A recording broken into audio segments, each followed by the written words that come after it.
Hello everyone, मैं हूं राज शर्मा। स्वागत है आपका अभिजय के ऑनलाइन क्लास में। फटाफट आप सभी आ जाए ताकि आज के इस सेशन को हम स्टार्ट कर सके। कल की सेशन नहीं हो पाई क्योंकि इंटरनेट प्रॉब्लम की वजह से, बट आज जो है कनेक्शन काफी अच्छी है, तो आज की जो क्लास होगी वो प्रॉपर तरीके से हो पाएगी। तो चलिए आइए चलते हैं क्लास की ओर और स्टार्ट करते हैं आज के करंट अफेयर को। जी, करंट अफेयर में हम पिछले कुछ दिनों में बात कर रहे थे साइंस एंड टेक्नोलॉजी से रिलेटेड, तो उसी की श्रृंखला को आगे बढ़ाते हुए अभी भी बात करते हैं। आगे चले, अभी जो क्लास है वो चल रही है ज्योग्राफी वाली, तो हो सकता है कुछ बच्चे जो है वहां पर भी होंगे, तो कोई बात नहीं, हम स्टार्ट करते हैं। वो क्लास भी जल्दी बंद होने वाली होगी। जी, आप सभी आ चुके हैं। क्वेश्चन का नमस्ते, समाया, गुड इवनिंग, विनीत, राजा, अक्षय, आप लोग लगभग लगभग जो है आप आ ही चुके हो, तो चलिए स्टार्ट करते हैं। आज का जो सेशन है वो काफी मजेदार है क्योंकि आज के जो क्वेश्चन, मतलब आज का जो करंट अफेयर है उसमें बहुत सारी चीजें ऐसी होंगी जो काफी इंटरेस्टिंग है। वैसे तो साइंस एंड टेक ही इंटरेस्टिंग होती है ना। तो अगर टॉपिक इंटरेस्टिंग है तो उससे रिलेटेड जो करंट होंगे वो भी इंटरेस्टिंग होंगे। तो फटाफट आप सभी आए ताकि क्लास स्टार्ट करें, किसी की क्लास छूटनी नहीं चाहिए। जी, इससे पहले करंट अफेयर में मैंने कुछ चीजें बताई थी। आई थिंक आप सभी ने नोट्स बना लिए होंगे, कोई प्रॉब्लम नहीं हुई होगी उन सभी क्लास को करने में। और अगर कोई भी प्रॉब्लम आती है मेरे किसी भी टॉपिक में, मतलब चाहे वो डिफेंस टेक्नोलॉजी की बात करूं, चाहे वो स्पेस टेक्नोलॉजी की बात करूं, चाहे वो बायो टेक्नोलॉजी की बात करूं, या फिर नैनो टेक्नोलॉजी हो, या रोबोटिक्स हो, या उससे रिलेटेड करंट हो, कोई भी अगर आपको परेशानी आ रही है कोई भी चीज समझने में, तो इस वीडियो के नीचे जो कमेंट है ना उसमें जरूर कर देना। चाहे वगैरह जैसे ये तो क्लास चलो लाइट हो रही है, ठीक है, मतलब लाइव हो रही है, नॉट लाइट, लाइव हो रही है, तो अभी आप क्वेश्चन पूछ सकते हो, मैं जवाब भी दे दूंगा। लेकिन ध्यान दीजिएगा कि अगर मान लीजिए अगर ये क्लास आप मुझे मेरी क्लास ऑफलाइन में देख रहे हो, तो भी घबराने वाली बात नहीं, कमेंट करें, उसका आंसर आपको जरूर मिलेगा। बिल्कुल सर, कंप्लीट हो गई है ज्योग्राफी क्लास। चलिए, तो अगर कंप्लीट हो गई है, अभी तो मैं देख रहा था कि क्लासेस चल रही थी, बट कोई बात नहीं, अगर कंप्लीट हो चुकी है तो आप सभी जो है आ सकते हैं, क्लास में स्टार्ट कर लेते हैं। किसी का कुछ छूटना नहीं चाहिए। बिल्कुल कंप्लीट हो गई है, बच्चे आने भी लगे। चलिए आज के सेशन को स्टार्ट करते हैं। सबसे पहला जो करंट है वो लेते हैं Zika vaccine, DNA vaccine GLS5700।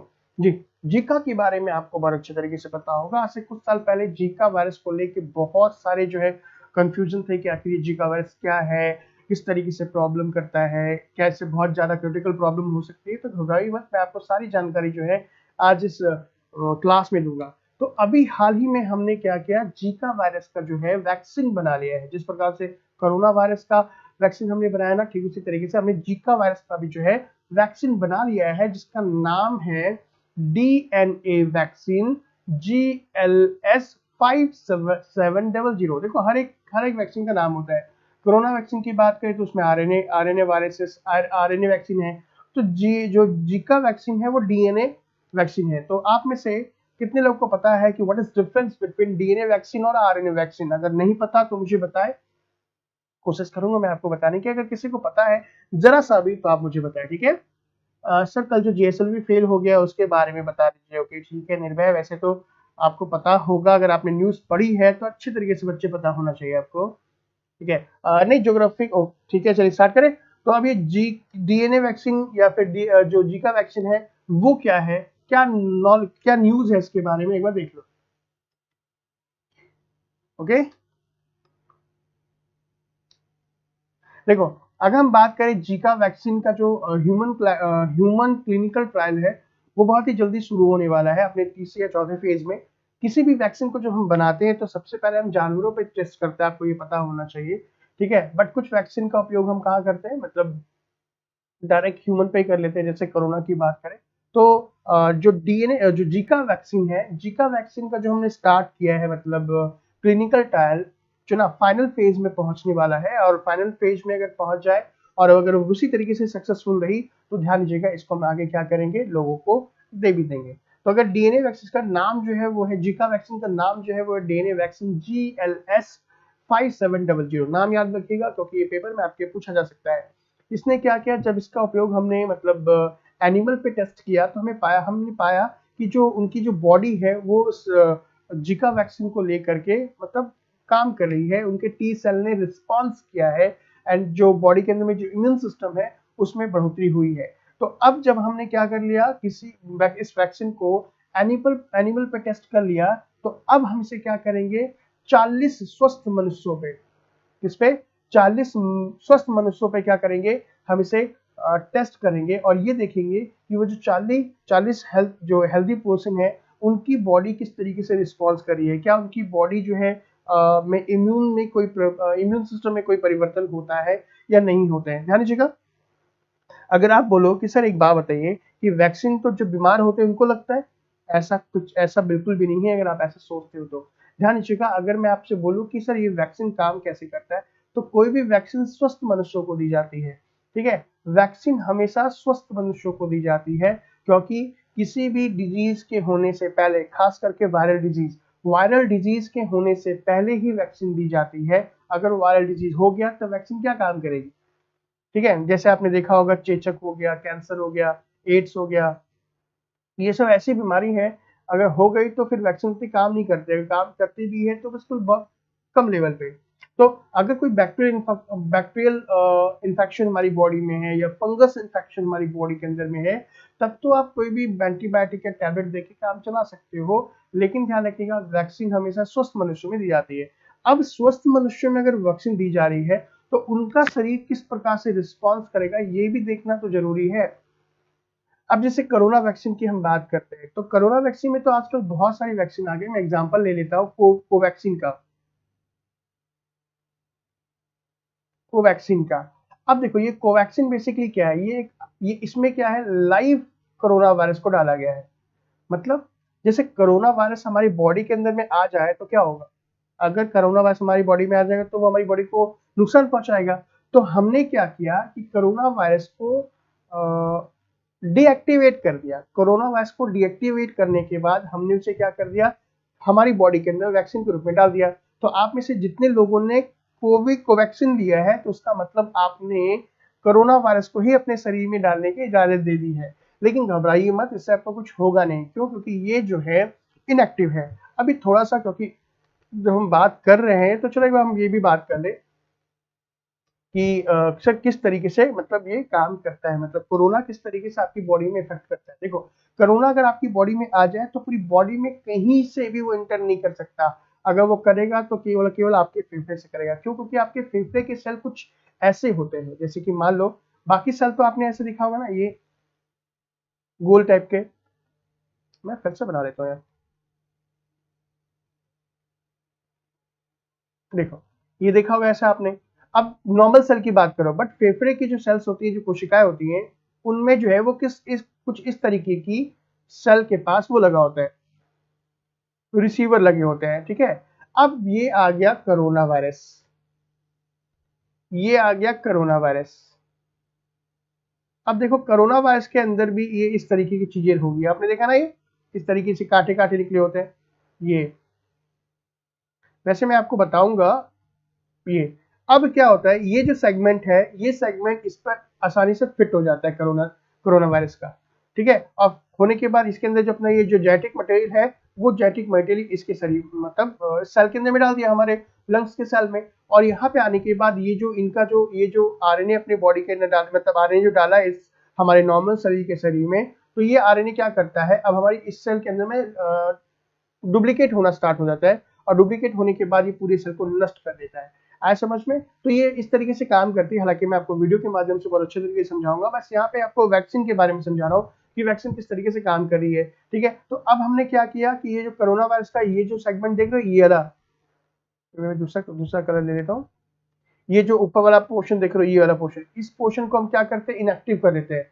और इनएक्टिव करने के बाद हमारी बॉडी के अंदर चल जाता है। तो जब इनएक्टिव हो गया यहाँ पे, तो क्या होगा कि ये शरीर के सेल के अंदर में नहीं आ पाएगा। लेकिन आज जैसे हमारी बॉडी के अंदर ये वायरस आना स्टार्ट होगा, तो हमारी बॉडी के इम्यून सिस्टम को खिलने की चीज बन गई। खिलने की चीज का मतलब हमारी बॉडी के सेल्स को, जो एंटीबॉडी है, उसे पता तो चलेगा कि कोई बाहरी व्यक्ति आया है, ठीक है। तो अब बाहरी व्यक्ति आया है, मतलब बाहरी कोई चीज आया है, कोई ऐसा फॉरेन बॉडी आया है, तो हमारी बॉडी का इम्यून सिस्टम क्या करेगा, धीरे धीरे सीखना स्टार्ट करेगा कि इसके लिए कौन सा एंटीबॉडी लगाना है, कौन सा मतलब हमारी बॉडी के अंदर में एंटीबॉडी बनाना है। समझ पा रहे हैं? तो इस तरीके से जो है वैक्सीन काम करती है, कोई भी वैक्सीन क्यों ना हो, ठीक है। अभी कोवैक्सीन क्या है मैं बताऊंगा बच्चे। कोविशील्ड सारे क्या है सर, कोविशील्ड भी सेम तरह काम करेगी क्या? कोविशील्ड का काम अलग है। ठीक है, यहाँ पे अगर आप बहुत लोगों को बता सकते किस तरीके से काम करती है वो मैं बताऊंगा। सिट्टू कुमार, हाँ मैं लिखूंगा सिट्टू, बट कुछ स्लाइड है अभी भी, आज परेशान ना हो। इंग्लिश में कुछ कुछ है, टाइम मिलता है तो कर देता हूँ, बट है हिंदी में भी। सर मैंने हिंदी में भी राइट प्लीज प्लीज, हाँ मैं करूंगा सिट्टू, परेशान न बचे। ठीक है, तो क्या है मैं आपको बताऊंगा। तो यहाँ हम बात कर रहे थे किसके बारे में, हम यहाँ बात करते हैं जीका वैक्सीन के बारे में। तो ये हमें क्या होगा, ये शरीर के अंदर में स्वस्थ व्यक्तियों को डाला जाएगा। ठीक है, अब अगर हम बात करें कि सर जीका वायरस फैलता कैसे है, तो ध्यान दीजिएगा कि जीका वायरस की जब हम बात करें तो जीका वायरस जो है वो दिन के समय एक्टिव सक्रिय रहने वाला एक मच्छर, इसका नाम है एडीज मॉस्किटो। आया समझ में? जैसे एडीज एजिप्टी नाम का एक मॉस्किटो है जो दिन में रहना पसंद करता है, साफ पानी में रहना पसंद करता है, अच्छी जगह पे रहना पसंद करता है, उसे गंदगी बिल्कुल भी पसंद नहीं है।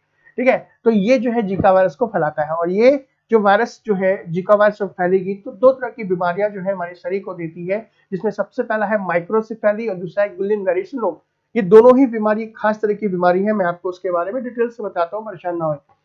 पहली बात ध्यान दीजिएगा कि जीका वायरस किसके द्वारा फैलता है, जीका वायरस एडीज एजिप्टी नामक एक मच्छर के द्वारा फैलता है। ये मच्छर दिन के समय सक्रिय रहता है, ठीक है, साफ पानी में साफ जगह पे रहना पसंद करता है, इसे गंदगी बिल्कुल भी पसंद नहीं है।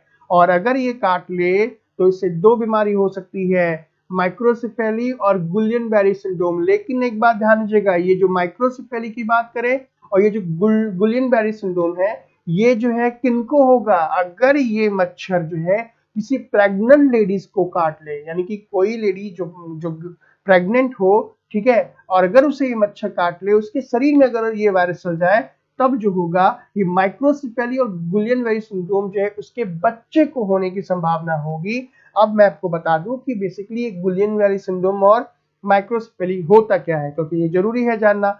देखो, अगर माइक्रोसिफेली की बात करें तो माइक्रोसिफेली एक प्रकार की कैसे कंडीशन है जिसमें क्या होता है कि जो बच्चे का सर देख रहे हो, बच्चे का सर सामान्य से काफी छोटा होता है जब अगर जीका वायरस आ जाए, यानी कि जब किसी प्रेग्नेंट लेडीज को जब ये मच्छर काटे तो होगा क्या कि उसका जो बच्चा होगा उसका जो मेंटल लेवल बोल लो या इसका स्कल लेवल देख लो, वो काफी वीक होता है, ये डेवलप पूरी तरीके से नहीं हो पाता। और बेसिस की बात करें, हमारी पूरी बॉडी की बात की जाए तो भाई पूरी बॉडी में सबसे इंपॉर्टेंट पार्ट कौन सा है यार, सेंट्रल नर्वस सिस्टम। आपकी बॉडी का जो सेंट्रल नर्वस सिस्टम जो स्पाइनल कॉर्ड और ब्रेन से जुड़ा होता है, सबसे बॉडी का इंपॉर्टेंट पार्ट होता है, आपकी पूरी बॉडी को कंट्रोल करने में मदद करता है। चाहे अगर आप विजडम की बात कर लो, चाहे आप लर्निंग एबिलिटी की बात कर लो, किसी भी एबिलिटी की बात कर लो, तो वो ब्रेन ही करता है। तो अगर मान लो माइक्रोसिफेली जैसी कंडीशन हो जाएगी तो क्या ऐसे बच्चे का जो मेंटल डेवलप है वो हो पाएगा या नहीं हो पाएगा, ये सवाल मैं आपसे पूछ रहा हूँ, इसका आंसर भी आप ही को देना है। दूसरी कंडीशन की बात करें तो दूसरी है गुलियन बेरी सिंड्रोम। ध्यान दीजिएगा, गुलियन बेरी सिंड्रोम की बात करें तो ये एक रेयर कंडीशन है, एक प्रकार का दुर्लभ विकार है, ये ऐसे नहीं होता, लेकिन अगर हो जाए तो ये सबसे खतरनाक होता है। क्यों? क्योंकि गुलियन बेरी सिंड्रोम एक ऐसे सिस्टम है, एक ऐसी कंडीशन है जिसमें इम्यून सिस्टम जो होता है खुद के नर्व्स को एक्टिव नर्व नष्ट करने लगता है। आप ये कह सकते हो कि गुलियन बेरी सिंड्रोम एक प्रकार का क्या है, एक प्रकार का ऑटो इम्यून डिजीज है। ध्यान दीजिएगा, एक वर्ड मैंने यहां बोला है ऑटो इम्यून डिजीज। ये ऑटो इम्यून डिजीज क्या होता है वो भी आप मुझे बताएं, अगर आप बता पाते हो तो अच्छी बात है, नहीं बता पाए तो मैं इसका आंसर आपको जरूर दूंगा। ठीक है, जिसमें क्या होती है कि इसमें आपकी जो मसल्स होती है वो वीक हो जाती है। ठीक है, देखो यहाँ पे ये जो न्यूरॉन का ये जो एक्सॉन वाला पोर्शन है ये वीक होना स्टार्ट हो रहा है। आप यहाँ पे अगर थोड़ा बहुत पता होगा न्यूरॉन्स क्या होता है तो ठीक है, नहीं तो मैं बताऊंगा। ये जो है न्यूरॉन हेल्दी न्यूरॉन है, बट ये हेल्दी न्यूरॉन वीक होने लगते हैं, और जब न्यूरॉन वीक होगा, नर्वस सिस्टम वीक होगा, तो क्या हो सकता है, आपको लकवा जैसी कंडीशन भी हो सकती है, लकवा जैसी कंडीशन भी मार सकता है। बिल्कुल सही कहा, जो इंटेलिजेंस है वो भी इफेक्ट होगा, क्योंकि वे दो तो इसके डिपेंड करता है ना। ठीक है, तो अब आपको समझ में आ गया ये जीका वायरस दो तरीके से काम करता है। पहला क्या, दो तरह की डिजीज फैलाता है, जैसा क्या माइक्रोसिफेली और गुलियन बेरी सिंड्रोम। ठीक है, ये दोनों जो है प्रेग्नेंट लेडीज को होंगे। तो अब अगला सवाल मेरा आपसे क्या है, अगला सवाल ये है कि अब ये बताओ कि सर ये जो आप देख रहे हो कि ये तो प्रेग्नेंट लेडीज को हो रहा है, मान लो कि सर हमें मच्छर काट ले तो हमारी बॉडी में अगर जीका वायरस आ जाए तो हमारी बॉडी में कौन कौन सा सिम्टम आ सकता है, इसका जवाब भी मैं आपसे लूंगा। ठीक है, अब आप में से जो लोग ये नहीं बता पाए कि ऑटोइम्यून डिजीज क्या होता है, वो मैं बताता हूँ। देखो, ऑटोइम्यून डिजीज एक ऐसी बीमारी होती है जिसमें इम्यून सिस्टम खुद के ही सेल को नहीं पहचान पाता और बॉडी के सेल्स को ही धीरे धीरे नष्ट करना स्टार्ट कर देता है। ये एक बहुत ही खराब बीमारी है। अगर देखा जाए, थायराइड से संबंधित ये बीमारी हो जाती है। बहुत बहुत बहुत ऐसे कंडीशन में ऑटोइम्यून डिजीज हो सकता है। ठीक है, अभी और ऑटोइम्यून डिजीज बार बार आएगी, क्योंकि बहुत सारी डिजीज में ये काम करता है। यानी कि जब आपकी रोग प्रतिरोधक क्षमता आप ही के शरीर को नष्ट करना स्टार्ट कर दे, दूसरे को नहीं, तब समझ जाए आपको ऑटोइम्यून डिजीज हो चुका है। ये एक प्रकार का क्या है, रेयर कंडीशन बोल सकते हो, बट ये बहुत ही खराब होता है। ठीक है, बट कोई बात नहीं, आपने आंसर नहीं दिया तो मैं आपको ये बता देता हूँ कि जीका वायरस अगर आपको काटेगा तो क्या होगा। जिस प्रकार से बाकी जो मच्छर, जैसे क्विलेक्स मच्छर की बात कर लो, है ना, एनाफ्लीज की बात कर लो, तो ये सारे मच्छर जो काटने के बाद आपकी बॉडी में सिम्टम्स देते हैं, तो ठीक आपकी बॉडी में इस जो जीका वायरस है उसके भी सिम्टम वही होंगे। यानी कि जीका वायरस आपकी बॉडी में आ जाए मच्छर के थ्रू, एडीज के थ्रू, तो आपकी बॉडी के अंदर में, है ना, ठंड लग के फीवर बोल सकते हो, या बहुत तेज फीवर बोल सकते हो, सर में दर्द होना, ठीक है, ब्लीडिंग होना, इंटरनल ब्लीडिंग होना, ठीक है, मसल्स में आपका जाके क्रैम्प्स आ जाना, दर्द होना, बॉडी में दर्द होना, आंखों में, घुटनों में दर्द होना, है ना, ये समान जो फ्लू के लक्षण होते हैं वो हो सकता है। क्लियर है? क्योंकि अगर हम बात करें, जीका वायरस अगर हमारी बॉडी के अंदर में आ जाए तो ये सीरियस प्रॉब्लम हो सकती है, और फीवर 104 105 तक भी जा सकता है, जिससे आपका ब्रेन काम करना भी बंद कर सकता है। इसलिए आप बोल सकते हो कि ये जो जीका वायरस है, चाहे वो प्रेग्नेंट लेडीज हो, चाहे वो नॉर्मल इंसान हो, उन सभी के लिए अच्छा नहीं है। आई थिंक आपको मुझे ये समझ में आया तो ठीक है, और उसके बाद हम आगे बढ़ते हैं। ठीक है गाइस, ठीक है, नहीं तो मुझे पूछ सकते हो। हाँ, ठीक है। अभी देखो, अगर हम बात करें सर ये जीका वायरस बेसिकली आया कहां से, इसका नाम क्या है, तो देखो अगर हम बात करें, it's name comes from the Zika forest of Uganda. Uganda के जीका फॉरेस्ट से इसका नाम आया है। ठीक है, जहां पे वायरस को सबसे पहले आइसोलेट किया गया था 1947 के अंदर में। ठीक है, Zika virus is related the dengue, yellow fever, Japanese encephalitis, waste nil fever. तो आप बोल सकते हो कि जैसे अभी आपको मैंने 2 मिनट पहले क्या बोला, कि जो भी आपके जाके जो सामान्य फ्लू हो सकते हैं, चाहे वो अगर आप किसी भी मच्छर के काटने से हो सकता है, ठीक है, वो इसके सिम्टम आ सकते हैं। जीका वायरस किससे रिलेटेड है, डेंगू से भी रिलेटेड हो सकता है, येलो फीवर, जापानीज इंसेफ्लाइटिस और वेस्ट नाइल फीवर से भी रिलेटेड हो सकता है। बट ध्यान रखना, अगर बात करें आपका डेंगू, तो डेंगू किसके द्वारा फैलता है, ये मच्छर अलग होता है।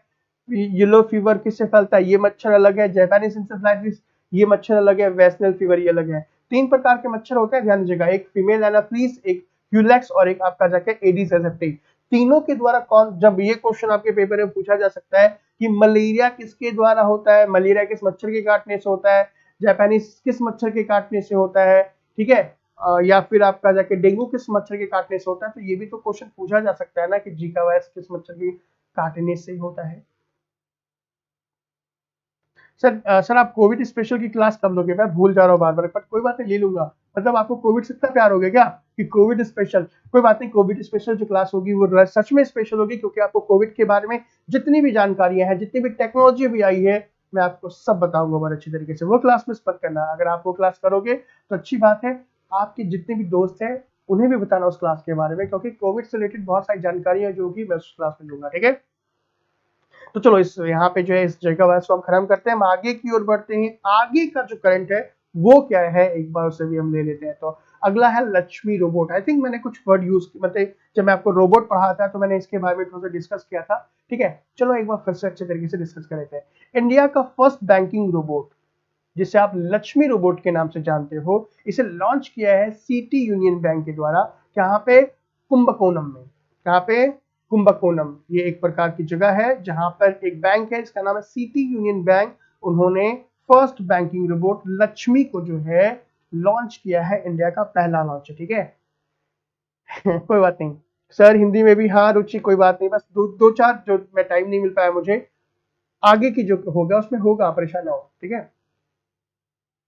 ठीक है, चलो। तो अब ये क्या कर सकती है लक्ष्मी रोबोट की, जब हम बात करें तो ध्यान दीजिएगा कि ये कैपेबल है, आपके जितनी भी क्वेरीज हो, आपके अकाउंट से रिलेटेड, वो सारी की सारी जो है ये आपको प्रोवाइड करेगी। भाई बैंक से रिलेटेड, अगर आप कभी बैंक जाते हो या आपने कभी बैंक से आपका पाला पड़ा है, पाला इसलिए बोल रहा हूँ क्योंकि सबसे टफेस्ट काम होता है बैंक में जाकर के अपने काम को करवाना। जहां तक अगर मुझसे पूछो कि सबसे ज्यादा जो है डिफिकल्टी कहाँ पे आती है, तो सारे डिपार्टमेंट की बात करें तो वैसे तो प्रॉब्लम आती है, लेकिन बैंक अगर आप जा रहे हो और आसानी से अगर आपका काम हो जाए तो ध्यान दीजिएगा कि वो आपका लकी दिन हो सकता है। वो अपनी डायरी में नोट करके जरूर लिखिएगा कि सबसे मेरी जिंदगी का सबसे लकी दिन जो है ये फलाना फलाना डेट है, क्योंकि मैं इस दिन बैंक गया और वहां मेरा काम जो है मिनटों में हो गया, सेकंडों में हो गया। ठीक, तो अब क्योंकि देखो ऐसी बात नहीं है, क्योंकि बैंक पे जो भी जितने भी कर्मचारी होते हैं, हम चाहे उसे चिल्ला के बात करें कि इतना लेट हो रहा है, ये वो डिजिट करके आधे घंटे से मैं लाइन पे हूँ, बट आप उनकी मनोदशा को समझे। क्यों? क्योंकि बैंक पे काम करना एक सबसे टफेस्ट काम होता है। थोड़ी सी भी गलती अगर हो गई पैसे के लेन देन में, तो उस पैसे की लेन देन को क्या होता है, कर्मचारी को ही चुकाना पड़ता है। और जब बात लाखों और करोड़ों में हो तो सावधानी बरतनी जो है वो बहुत जरूरी है। इसी कारण से आपको बैंकों में थोड़ी लेट होती है, तो कहीं जाए ना जाए बैंक में जो है पेशेंस के साथ रहें, क्योंकि वहां पर भी आपके जैसे लोग हैं। तो बैंकों के इसी वर्कलोड को कम करने के लिए हमने टेक्नोलॉजी की मदद से इस लक्ष्मी रोबोट को बनाया है, जो आपके अकाउंट से रिलेटेड सारी की सारी जानकारी देंगी, चाहे वो लोन से संबंधित हो, चाहे वो फिक्स डिपॉजिट से संबंधित हो, चाहे आपका पेमेंट से हो। ठीक है, लेकिन ध्यान दीजिएगा कुछ ऐसे क्वेश्चन भी हो सकते हैं, ठीक है, जो मतलब काफी इंपॉर्टेंट हो, या फिर आप बोल सकते हो आपके प्रीवियस रिलेटेड हो। जैसे आप बोल सकते हो हिस्ट्री ऑफ पेमेंट, मतलब अगर आपने कोई पैसा का ट्रांजेक्शन किया है, चाहे आपने किया हो या चाहे गलती से हो गया हो, तो भी क्या होगा, ये लक्ष्मी रोबोट जो होगी आपके सारे के सारे कोर बैंकिंग सॉल्यूशन जो भी अकाउंट से रिलेटेड होगी वो सभी की सभी देंगे। बट एक बात बताओ, अब आप सोचोगे सर ऐसा है कि लक्ष्मी रोबोट से मैंने अपने बैंक अकाउंट के बारे में डिटेल मांगी, अब मेरे अकाउंट में कितना पैसा है क्या नहीं है वो तो सबको पता चल जाएगा। नहीं, ऐसी बात नहीं है। जो भी आपके सेंसिटिव इंफॉर्मेशन होगी, सेंसिटिव फाइनेंशियल इंफॉर्मेशन का मतलब कि जो आप किसी को बताना नहीं चाहते, पता चला आप अपनी वाइफ के साथ, आप अपने गार्जियन के साथ जा रहे हो, आपके अकाउंट में कितना पैसा है किसी को पता नहीं है। अब अगर मान लो कि लक्ष्मी रोबोट बता दे चिक चिक के आपके अकाउंट में इतना पैसा है, इतना पैसा है, इतना पैसा है, और आपकी वाइफ को पता चल जाए, अच्छा तो आप मुझे झूठ बोलते थे, मतलब आपके अकाउंट में इतने सारा पैसा है और आप मुझे बताते हैं कि मेरे पास पैसे नहीं है। ऐसी कंडीशन भी हो सकती है, लेकिन ऐसी कंडीशन होगी नहीं, क्योंकि जो भी सेंसिटिव इंफॉर्मेशन होगी ना, वो क्या करेगी, डिस्प्ले करेगी बिल्कुल सीक्रेटली, यानी कि आपको भी नहीं पता चलेगा, आपने ध्यान नहीं दिया तो। मजाक कर रहा हूँ, ठीक है। तो जितनी भी सेंसिटिव इंफॉर्मेशन होगी वो बोल के नहीं देगी, वो क्या करेगी, एक डिस्प्ले, ये जो लक्ष्मी रोबोट के यहाँ पे एक कंप्यूटर डिस्प्ले लगा होगा, ठीक है, वहां पे ये डिस्प्ले जो होगा वो चीजें होगी, ठीक है। सर यूको बैंक में जल्दी हो जाता है, अच्छी बात है, ऑल प्राइवेट बैंक सर्विसेज बढ़िया, बिल्कुल मैं मानता हूँ ये।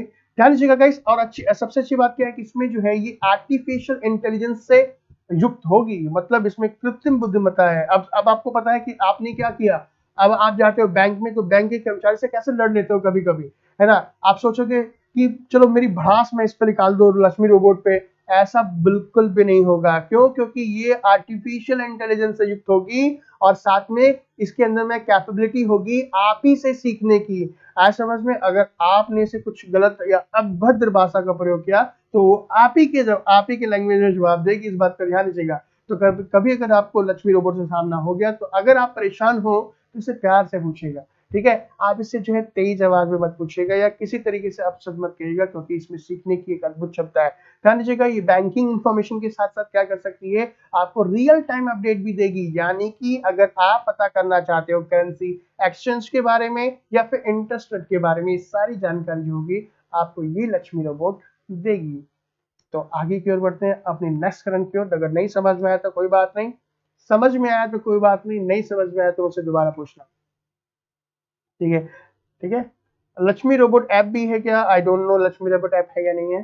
सही, ये रोबोट कब बना, क्या ये रोबोट कब बना, आई मीन डेट, ये डेट मुझे तो देखो नहीं पता, ठीक है, क्योंकि डेट वेट ये सब यूपीएससी में नहीं पूछा जाता है ना। वो कभी पूछा कि लक्ष्मी रोबोट कब बना है, ये कब हुआ, ये अगर आप वन डे एग्जामिनेशन देते हो तब मानी रखता है, बट यहाँ पे इस नॉलेज की जब हम इसमें बात करें तो वो नहीं पूछेगी। चलिए अगला बात करते हैं, टिक वर्म वायरस से चाइना। एक तो कोरोना कम था, दूसरा वायरस फिर से आ गया, वो भी चाइना के द्वारा।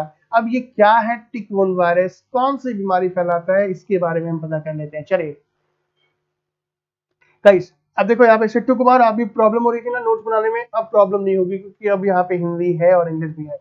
सो गाइस, अगर हम बात करें disease called severe fever thrombocytopenia syndrome caused by tick borne virus in China, मतलब क्या ही बोलूं, चाइना ऐसा देश है ना कि अच्छी टेक्नोलॉजी वाला देश है। वैसे एक बात बोलूँ, हम जितने गाली इस कोरोना में दे रहे हैं, अगर मान लो दुआएं या बददुआएं अगर होती भी है ना, तो मुझे लग रहा है कि अगले साल के अंदर में जो चाइना होगा ना, या तो धरती से नष्ट हो जाएगा, मतलब वो या तो वो गड्ढे में चल जाएगा या कुछ भी हो सकता है। हमने इतनी बददुआएं दी है वो भी दिल से चाइना को, बट ऐसा कुछ भी नहीं है।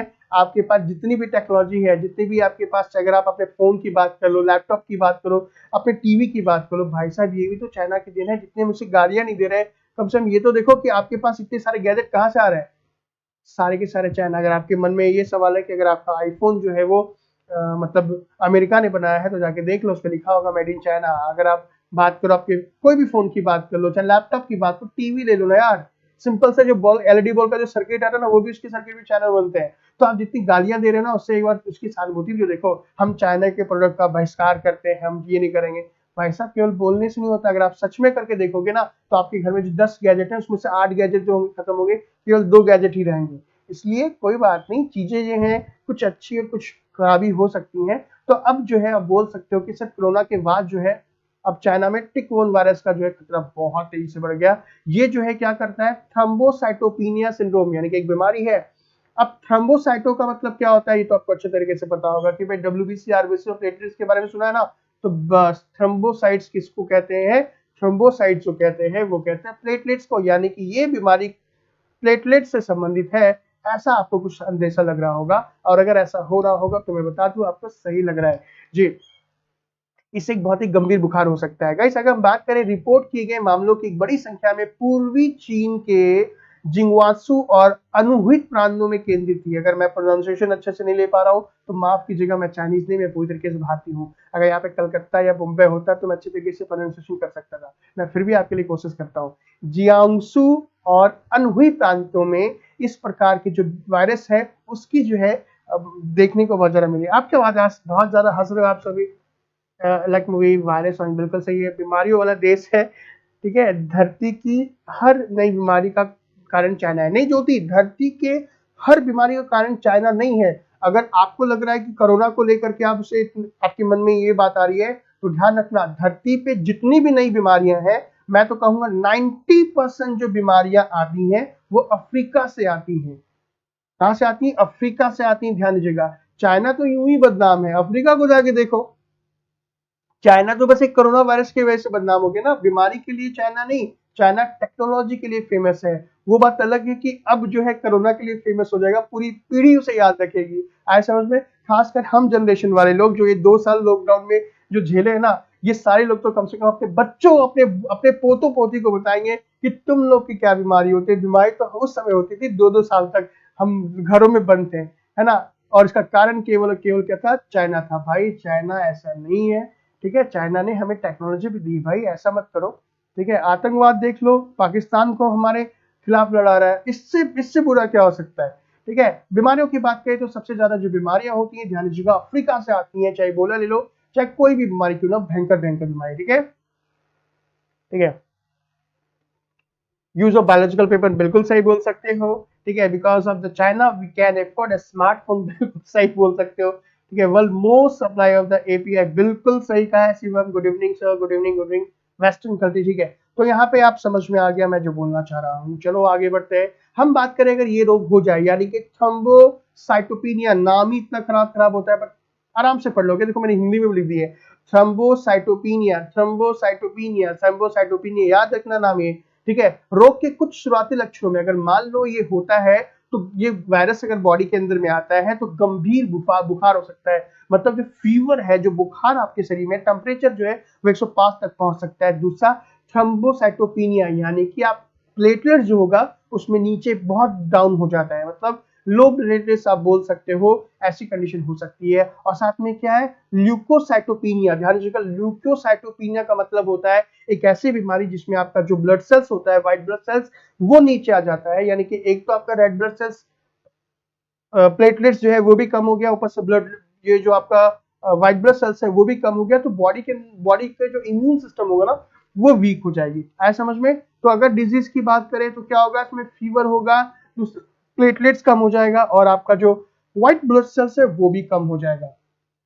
ठीक है, देखो ये टिक कैसा लगता है, देखो ये टिक टिक तो आपने देखा होगा, ये मेरे ऊपर देखो, मेरे सर के ऊपर दिख रहा होगा, ये टिक है। चलो मैं अपने आप को एक बार हटा लेता हूँ ताकि आप इसको अच्छी तरीके से देख पाओ।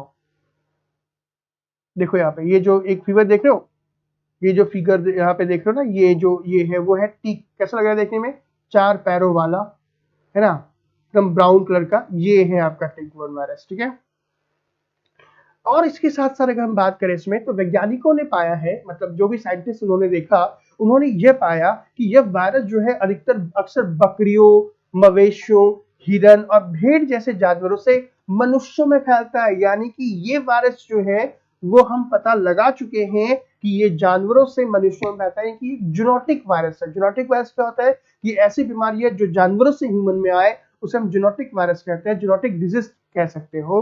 तो ये इस बीमारी का हमें पता चल गया कि कहां से आ रहा है, तो हम दूर रहेंगे उससे। अगर देखा जाए, ऐसा नहीं कि ये वायरस अभी आया है, इस वायरस की पहचान सबसे पहले चीन में ही हुई थी। वहां के जो रिसर्चर्स है उन्होंने किया था। ठीक है, लेकिन कहां कब हुई थी, ये 2009 में हुबेई और हेयान प्रांत के ग्रामीण इलाकों में कुछ मामले पहले आए थे। ये वायरस 2009 में आया था, लेकिन दोबारा से जो है ये वायरस जो है अपने प्रभाव को दिखाने में सक्षम है। क्लियर है सर? वक्त के बारे में हम भी बोलेंगे कि हमारे टाइम पे थी, बिल्कुल सही कहा। Harendra Singh wedding decorate. Sir किसी को विजन आईएएस के नोट्स अपडेट चाहिए? भैया किसी को नहीं चाहिए, आपको चाहिए तो आप मेरे नोट ले लो, है ना। सर सबसे बड़ी बीमारी कोरोना जो चीन में ठीक है, बोल सकते हो आर के मौर्य। डॉग में भी मिलते हैं, हाँ बोल सकते हो डॉग में मिलते हैं, बट ये जो टिक बोन वायरस है वो नहीं मिलेगा ना। हो सकता है, बोल सकते हो। सर मेरे पास 2 डॉगीज हैं सर, कभी कभी उनमें मुझे टिक दिख जाता है। अगर दिखता है तो ध्यान दीजिएगा, ये और भी बीमारियों को कंट्रोल वो कर सकते हैं। ठीक है,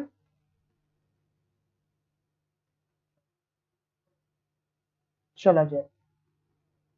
सर हाय, मेरा डाटा खत्म हो गया। कोई बात नहीं, डाटा खत्म हो गया तो ठीक है, कल देख लेना।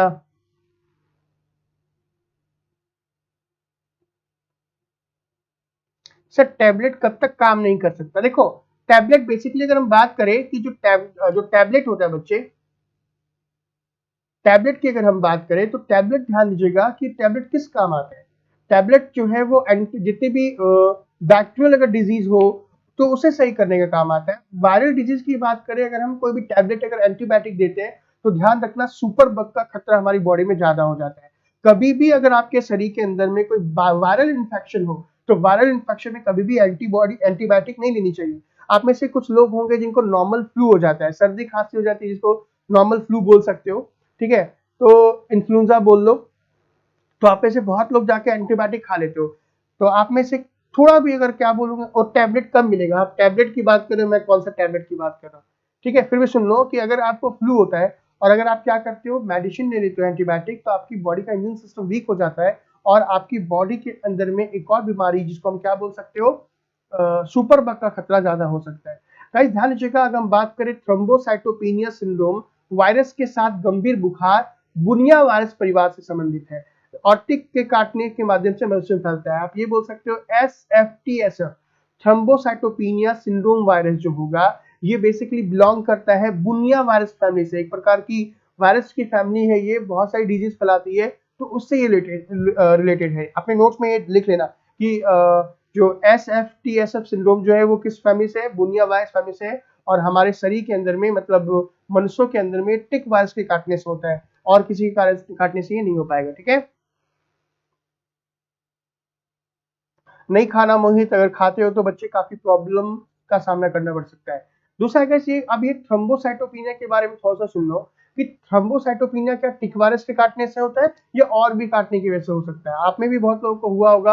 अगर आपने देखा हो कि प्लेटलेट जो है काफी डाउन हो गया, तो उस वर्ड को डॉक्टर किस टर्म से यूज करते हैं? थ्रोम्बोसाइटोपिनिया। देखेंगे, किसी भी कारण जैसे चोट लगने की वजह से शरीर से होने वाले ब्लडिंग को रोकने में थ्रोम्बोसाइट या प्लेटलेट मदद करते हैं। तो थ्रोम्बोसाइटोपिनिया का मतलब है खून में प्लेटलेट्स की कमी होना। तो अगर डेंगू भी हो जाए तो क्या हम सर इसको बोल सकते हैं? हाँ जी, बोल सकते हो कि आपको थ्रोम्बोसाइटोपिनिया नामक बीमारी हो सकती है। और भी बहुत सारे सिम्टम्स होते हैं। इसके जो कुछ सिम्टम्स क्या है, देखो, घाव होने पे खून का नहीं रुकना, अगर मान लो कोई घाव हो गया, उसमें ब्लीडिंग होती जा रही है। दूसरा, नाक या मसूड़े से ब्लीडिंग, कभी कभी नाक से मसूड़े से ब्लीडिंग अगर आ रही है तो भी इसके सिम्टम हो सकते हैं। रैक्टम से ब्लीडिंग होना, यानी कि रैक्टम जो है वह इंटरनल ब्लीडिंग हो रही है, ठीक है, उल्टी के दौरान ब्लड आना, स्टूल या यूरिन से ब्लड आना, थकावट का महसूस होना, गंभीर स्थिति में इंटरनल ब्लीडिंग होना भी हो सकता है। तो अब बहुत सारे लोगों को तो पहले सिम्टम ही नहीं पता चलता कि ये बीमारी है क्या बेसिकली। अगर मान लो क्या होता है कि उल्टी के दौरान अगर ब्लड आ रहा है तो बहुत लोगों को लगता है कि कैंसर हो गया। भाई कोई भी ब्लड आना है या एक ही बीमारी जो होती है ना, कोई मतलब एक बीमारी में ही कोई सिम्टम्स नजर नहीं आएंगे आपको, बहुत सारी बीमारियों में अलग अलग सिम्टम्स होते हैं। कभी कभी कुछ कॉमन सिम्टम होते हैं जो सारी बीमारियों में देखने को मिलते हैं। अगर मान लो सर्दी खांसी हो रही है तो कोरोना आ गया, ऐसा थोड़ी है। अगर मान लो बहुत लोगों ने देखा है कि सर स्मेल नहीं आ रही, स्मेल नहीं है तो कोरोना वायरस होगा, ऐसा जरूरी नहीं है। बहुत सारे सिम्टम्स बहुत सारी बीमारी में होते हैं। हम डॉक्टर क्या करते हैं, ये काम डॉक्टर का होता है डायग्नोसिस करने का, कि वो क्या करे, आपके सारे सिम्टम्स को लें और सारे सिम्टम्स को लेने के बाद जो है वो इस कंक्लूजन में पहुंचे, टेस्ट करा के आपको बीमारी क्या है। स्टार्टिंग में मुंह से खून आ गया, भैया मुझे तो कैंसर हो गया, और घर परिवार वाले टेंशन में आ जाते हैं। नहीं, थ्रोम्बोसाइटोपिनिया में भी कभी कभी सिम्टम्स आ सकते हैं इस प्रकार के। दूसरा कि ब्लड रिलेशन या मेडिकल प्रॉब्लम की वजह से थ्रोम्बोसाइटोपिनिया हो सकता है। हो सकता है कि आपको जेनेटिक हो, आपके परिवार में हो तो आपको भी हो सकता है। बोन मैरो में प्रॉब्लम होने की वजह से भी प्लेटलेट्स की संख्या कम हो सकती है। हो सकता है किसी की बोन मैरो में प्रॉब्लम हो, ठीक है, या फिर कुछ निम्नलिखित हेल्थ कंडीशन में भी ऐसा हो सकता है। मतलब कुछ और बीमारियों में भी जो थ्रोम्बोसाइटोपिनिया है वो हो सकती है, जैसे ल्यूकेमिया। ल्यूकेमिया क्या होता है, एक प्रकार का ब्लड कैंसर है, उसमें हो सकता है। एनीमिया, अगर आपको खून की कमी है तो ये हो सकता है। कीमोथेरेपी अगर आप ले रहे हो, ठीक है, तो हो सकता है। विटामिन B12, फोलेट या आयरन की कमी की बात करें तो हो सकता है। सिरोसिस नामक बीमारी है तो आपको ये बीमारी हो सकती है। तो थ्रोम्बोसाइटोपिनिया के होने के और भी बहुत सारे सिम्टम हो सकते हैं, ठीक है। समय रहते अगर इसका पता लग गया तो आप आसानी से क्या करोगे, इसका इलाज डॉक्टर से कर लोगे, और नहीं तो बहुत प्रॉब्लम क्रिएट करना, बहुत प्रॉब्लम हो सकती है।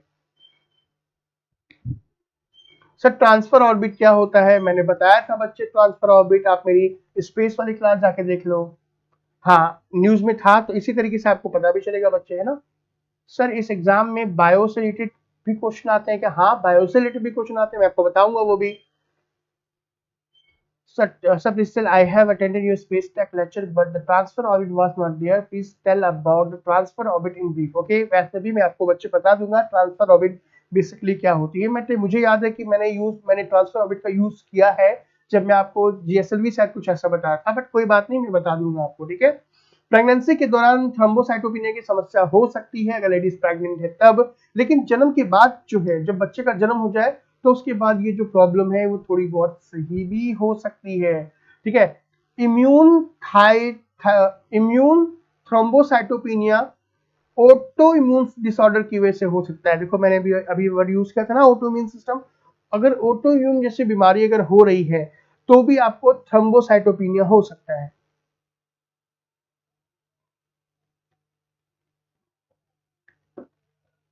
हो सकता है, क्लियर है।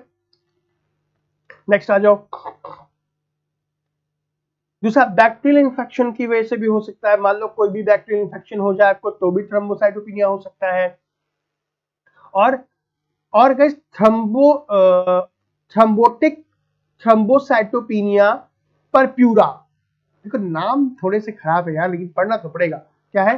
थ्रोम्बोटिक थ्रोम्बोसाइटोपिनिया परप्यूटा जो है एक प्रकार का दुर्लभ स्थिति, एक प्रकार की रेयर कंडीशन है जो छोटे रक्त के थक्के के गठन में वृद्धि और प्लेटलेट के बढ़ने की वजह से होता है। मतलब कि सर जी थ्रोम्बोसाइटोपिनिया आपने बोला कि वो तो होता है, वो तो किसकी वजह से होता है, आपके जाके प्लेटलेट्स के कम होने की वजह से होता है। लेकिन अगर प्लेटलेट्स के ज्यादा बढ़ जाए तो, या फिर जो छोटे छोटे जो है ब्लड का जो है वो क्लॉट जम जाए तो, तब ऐसी कंडीशन को हम क्या बोलते हैं? Thrombotic thrombocytopenia purpura. ये क्वेश्चन जो देख रहे हो ना, थ्रोम्बोटिक थ्रोम्बोसाइटोपिनिया परप्यूरिटा, ये मैंने पीसीएस के पेपर में देखा है, पीसीएस के प्री के पेपर में, कि ये बीमारी किसकी वजह से होती है? प्लेटलेट के अधिक बढ़ने की वजह से, प्लेटलेट के कम होने की वजह से, ठीक है, WBC के बढ़ने की वजह से, WBC के कम होने की वजह से। तो इसे आप याद तो करने की जरूरत नहीं है, ये सब चीजें तो ऐसे याद हो जाएंगी, केवल एक बार देख लोगे तो। दूसरा ध्यान दीजिएगा कि हेमेलिटिक यूरिमिक सिंड्रोम, हेमेलिटिक यूरिमिक सिंड्रोम एक प्रकार का ये भी रेयर कंडीशन है जो आमतौर पर बैक्टीरियल इकोलाई इन्फेक्शन के कारण होता है। ठीक है, ये जो बीमारी है इसमें बेसिकली क्या होता है, आपका जो स्प्लीन होता है वो प्रभावित हो जाता है। और ये जो है हेमेलिटिक क्या है, मैं एक बार फिर से लिख कर देता हूँ, हेमेलिटिक यूरिमिक सिंड्रोम। ध्यान दीजिएगा ये क्या होता है, बैक्टीरियल इकोलाई इन्फेक्शन के कारण होता है। अब ये सोचोगे सर ये सारी बीमारी आती है क्या भाई साहब, सारी बीमारी आपके पीसीएस में पेपर में पूछी जाती है। अगर आपने राजस्थान का पेपर देखा होगा, आरएस का पेपर देखा होगा, तो ये सारी बीमारी उस पेपर से रिलेटेड है, क्योंकि वहां पे थोड़ी सी बायोलॉजी टफ आती है। कभी कभी कुछ दवाई भी प्रतिरक्षा प्रणाली को प्रभावित करती है। ठीक है, मतलब कोई मेडिसिन की जब हम बात करें, और प्लेटलेट्स की संख्या को कम करती है। ध्यान दीजिएगा अगर हम बात करें कुछ भी दवाई, अगर आप कोई भी दवाई लेते हो या ज्यादा दवाई खाते हो तो ये क्या करता है, प्लेटलेट्स की संख्या को आपकी कम कर देता है। एग्जाम्पल की बात करें जैसे हेपरीन और सल्फर युक्त एंटीबायोटिक, ये खाना बिल्कुल भी नहीं चाहिए। अब भाई अब किसी को हार्ट की बीमारी होगी मान लो, तो अगर मान लो किसी को हार्ट अटैक आ गया, तो हार्ट अटैक अगर आ गया तो अगर वो क्या होगा, डॉक्टर के पास जाएगा, या बहुत ज्यादा रेयर कंडीशन में हार्ट अटैक आया तो उसको डॉक्टर क्या करते हैं, हेपरीन जरूर चढ़ाते हैं खून को पतला करने के लिए। तो ऐसे कंडीशन में उनका इम्यून सिस्टम बहुत वीक हो जाता है। और जिनको भी अगर मान लो हार्ट अटैक आया हो और एक बार वो डॉक्टर के पास गए हो और हेपरीन जैसी इंजेक्शन चली हो, तो ध्यान दीजिएगा उनका कम से कम 6 महीने तक आपको क्या करना है, ख्याल रखना है कि गलती से भी कोई भी बैक्टीरिया या कोई भी वायरस उनकी बॉडी के संपर्क में ना आए, क्योंकि ऐसे कंडीशन में उनकी इम्यून सिस्टम वीक हो जाती है और अगर ये बीमारी हो जाए तो यार दुर्लभ विकार होता है। ये सब क्लियर है, लाइक जरूर करते ना वीडियो को। नेक्स्ट हम बात करेंगे अफ्रीकन स्वाइन फ्लू के बारे में। क्या यहाँ तक आपको समझ में आ रहा है? अब देखो पिछली स्लाइड पूरी तरीके से किसमें थी, हिंदी में थी ना, तो इंग्लिश वाले कभी कुछ बोले नहीं ना, तो इसी तरीके से आप भी मत बोला करो, थोड़ा बहुत पढ़ लिया करो। फटाफट जल्दी बताएंगे क्या आपको ये समझ में आया या नहीं आया। अगर आया तो ठीक, नहीं आया तो भी ठीक, क्योंकि मैं आपको बता दूंगा। मैं जब तक पानी पीता हूँ जब तक आप बताएं कि यहाँ से समझ में आ गया, या कोई चीज नहीं समझ में आए तो पूछ लो।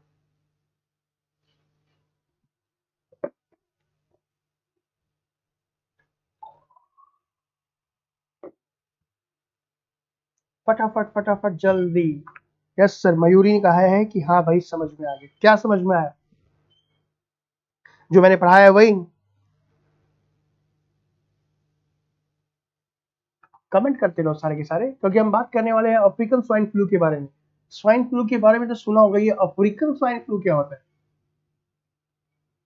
अभी तक 3 लोग के कमेंट आए हैं, बस खाली 4 आ गया, चलो ठीक है 5 आ गया। सारे के सारे लोग कमेंट क्यों नहीं करते? यहाँ पे देखते तो सारे लोग हैं बट लेकिन हाँ, कमेंट बहुत कम लोग करते हैं। अच्छी तरीके से समझ में आ गया मोहित, बहुत अच्छी बात है। सारे लोग कमेंट किया करो ताकि मुझे पता तो चले। जब कमेंट करोगे तो एकदम बाढ़ आ जानी चाहिए कमेंट की। बाढ़ से याद आया कि मेरे मोहल्ले में भी बाढ़ का पानी आ गया। पानी जो है, पानी का स्तर, गंगा का स्तर लगातार बढ़ रहा है, ध्यान दीजिएगा। और आप लोग जितने भी लोग हैं जिनका घर नदी नाले के किनारे है, मतलब नदियों के पास है, उनको ये समस्या बहुत देखने को मिलती है ना। तो हमारे घर के पास भी बाढ़ का पानी आ गया है। पता नहीं आपकी क्लासेस बाधित ना हो जाए इसकी वजह से, बट कोशिश तो करूंगा लगातार क्लास हो। ठीक है, तो ठीक है, बाढ़ का पानी जो है, अगर आप बनारस की बात करो, रोजाना वहां पे जो है 1-1 फीट पानी बढ़ रहा है। इस पानी के बढ़ने का कारण क्या है, कोई मुझे बता सकता है? गुड इवनिंग, आज मैं लेट हो गया पेशेंट की वजह से। कोई बात नहीं, पेशेंट जरूरी है। ठीक है, अफ्रीकन स्वाइन फ्लू के बारे में चलिए बात करते हैं। असम में पोर्शिन उद्योग को कोविड-19 लॉकडाउन के दौरान बहुत ही बड़ा नुकसान हुआ, जिसके बाद अफ्रीकी स्वाइन फ्लू का प्रकोप हुआ। इसके बाद नहीं बोल सकते हो, मतलब अफ्रीकी स्वाइन फ्लू फीवर के कारण असम में पोर्शिन उद्योग को काफी नुकसान हुआ था कोविड-19 के लॉकडाउन के कारण। ठीक है, ठीक है, कमेंट सारे लोग करेंगे तब। अब ये क्या बात, प्रॉब्लम क्या है? देखो एक्चुअली हुआ क्या कि जो बीमारी के पुनरावृत्ति के कारण, मतलब जो जो आपकी जो डिजीज है वो क्या ना हो, दोबारा क्या हो, दोबारा फिर से ना बढ़े, इसके डर से क्या हुआ कि असम ने पंजाब और हरियाणा से सुअरों को पूर्वोत्तर में ले जाने के केंद्र के हालिया फैसलों का भी विरोध किया है। मैटर क्या हुआ कि गाइस अभी असम में जो है हुआ ये कि मतलब अफ्रीकन स्वाइन फ्लू आया। अब अफ्रीकन स्वाइन फ्लू आया तो ये जो स्वाइन फ्लू है, इससे ह्यूमन को कोई नुकसान नहीं होता, लेकिन इससे क्या हुआ कि जो भी पोक इंडस्ट्रीज है, जितने भी लोग पोक खाते हैं या पोक का कारोबार करते हैं, उन्हें प्रॉब्लम हो गई, क्योंकि अफ्रीकन फ्लू जो है ये जो सुअरों में काफी तेजी से फैल रहा था, और इतनी तेजी से फैल रहा था कि इनकी जो है 100% जो है डेथ रेशियो थी, मतलब इतनी खराब बीमारी थी। तो भाई अगर मान लो ऐसा होगा तो जितने भी ऐसे जगह जहाँ पे जिस राज्य में पोक ज्यादा खाया जाता है, तो उन्हें भी तो प्रॉब्लम होगी कि नहीं होगी। तो केंद्र सरकार ने क्या बोल दिया कि जो भी आपका जाके पंजाब और हरियाणा से पोक जा रहा है पूर्वोत्तर में, ठीक है, वहां पे उसे अभी भेजना बंद कर दे। तो ठीक है, इसका आंसर असम ने क्या बोला, असम ने पंजाब और हरियाणा से सुअर के पूर्वोत्तर में ले जाने के केंद्र के फैसलों को विरोध भी किया। ऐसा कुछ नहीं है, आपको जानना चाहिए, क्योंकि वहां पे लोग पोक ज्यादा खाते हैं, वहां के पोक में बहुत ज्यादा गर्मी होती है, इस बात का भी ध्यान दीजिएगा। लेकिन अगर मैं बात करूं, पोक के खाने से फाइलेरिया जैसी भी बीमारी हो सकती है। जितने भी कैंसर की बात करो, सबसे ज्यादा जो होता है पोक का मीट खाने से होता है। अमेरिका की बात करोगे तो अमेरिका में सबसे ज्यादा पोक मीट खाया जाता है। अगर आप क्या बोलते हो, सुअर का मांस अगर अच्छे तरीके से पका के खाते हो तब तो कोई प्रॉब्लम नहीं है, लेकिन अगर अधपका मांस खाओगे या बासी मांस खाओगे पोक का, तो इसके बहुत सारे साइड इफेक्ट्स हैं, इस बात का ध्यान रखेंगे। तो जितने भी लोग अगर नॉन वेजिटेरियन है, पोक जो है वो खाएं तो अच्छे तरीके से पका के, अदरवाइज कच्चा पोक कभी भी नहीं, या फिर बासी पोक कभी भी नहीं खाना। गाइस अगर हम बात करें अफ्रीकन स्वाइन फ्लू के बारे में, अफ्रीकन स्वाइन फीवर के बारे में, तो ये बेसिकली क्या है, जो हम ह्यूमंस हैं उसको इफेक्ट नहीं करती। लेकिन अगर बात करें सुअर के मामले में, तो ये बहुत ही विनाशकारी हो सकता है। विनाशकारी का मतलब ये बहुत ही ज्यादा प्रॉब्लमैटिक हो सकता है, बहुत ही ज्यादा ये क्या होता है, खतरनाक हो सकता है। ठीक है, भारत में ये जो बीमारी है, एशियन अफ्रीकन स्वाइन फ्लू का मौजूदा प्रकोप जो है, ये जो प्रकोप आया है, ये जो ट्रेजेडी आई है, ये पहली बार है, ठीक है, जब देश में इस बीमारी की सूचना मिली, मतलब पहली बार इस प्रकार की बीमारी को भारत देख रहा है। सर आपको बहुत प्रॉब्लम हो रही है। मुझे प्रॉब्लम क्यों होगी? नेपाल में पानी खोल दिया है, ओके, डैम खुले होंगे। सर ये पिग में फैलने वाली डिजीज यहाँ है, पहाड़ी क्षेत्रों में वर्षा का होना, बोल सकते हो। जो HUB2 की एक न्यूज स्टैंड है। Sir if possible like one class communication technology पे ले लीजिए example, amplitude modulation, frequency modulation, wifi, Vaishnavi. अभी मैंने इसकी इंफॉर्मेशन टेक्नोलॉजी क्लास नहीं ली है बच्चे, मैं वो क्लास लूंगा अभी, ओके। सिया में सर मास सभी का हानिकारक होता है सर, मांस सभी का हानिकारक होता है, हाँ बोल सकते हो मोहित, लेकिन कभी कभी कुछ चीजें जरूरी भी होती है ह्यूमन के लिए भी। अभी देखो, अगर हम बात करें इस बीमारी के बारे में, तो जो ये जो आपकी ASF जो है, ये एक प्रकार की गंभीर वायरल बीमारी है जो जंगली और घरेलू सुअरों को प्रभावित करती है। इसके परिणाम स्वरूप आम तौर पर तीव्र रक्तस्रावी बुखार होता है। इस रोग की मृत्यु दर 100% है। छोड़ो, अगर हम बात करें ASF के बारे में, तो ये प्रकार की क्या है, एक प्रकार की गंभीर वायरल डिजीज है जो इफेक्ट करती है वाइल्ड एंड डोमेस्टिक पिग दोनों को। ध्यान दीजिएगा, वाइल्ड का मतलब जो जंगलों में जो जंगली सुअर होते हैं उन्हें भी, और जो घरों में पालते हैं उन्हें भी।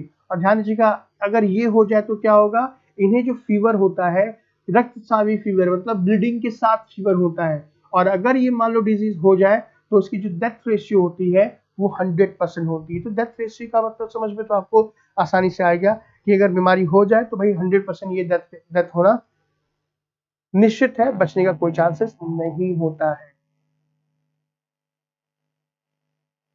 ठीक है, अभी देखो, हम बात करेगा इस करंट आउटब्रेक में, अगर ASF की बात करें, तो ये जो फैला है, ये चीन, Mongolia, Vietnam, Cambodia, Myanmar, Philippines, Korea गणराज्य और इंडोनेशिया को प्रभावित किया है। इतनी जगह पे इस अफ्रीकन स्वाइन फीवर ने क्या क्या हमला किया है। और ध्यान दीजिएगा कि अगर आपके घर के पास भी अगर इस प्रकार के, मतलब अगर आपके घर के पास भी सुअर वगैरह रहते हो, तो आपको उससे बच के रहना चाहिए, आपके अपने जानवर को बचा के रहना चाहिए। आपको तो नुकसान नहीं, लेकिन आपके जो जानवर है उनको नुकसान जरूर हो सकता है। फरवरी से अब तक बात करें, असम में अफ्रीकन स्वाइन फीवर के कारण 2,900 से अधिक सुअरों की मौत हो चुकी है, और ये आंकड़ा हो सकता है कि 10,000 के पार भी हो जाए अगले कुछ महीनों के अंदर में। तो यार समझ लो, ये 2,500 3,000 जानवर की मौत होना ये थोड़ा सा सीरियस कंडीशन आप बोल सकते हो।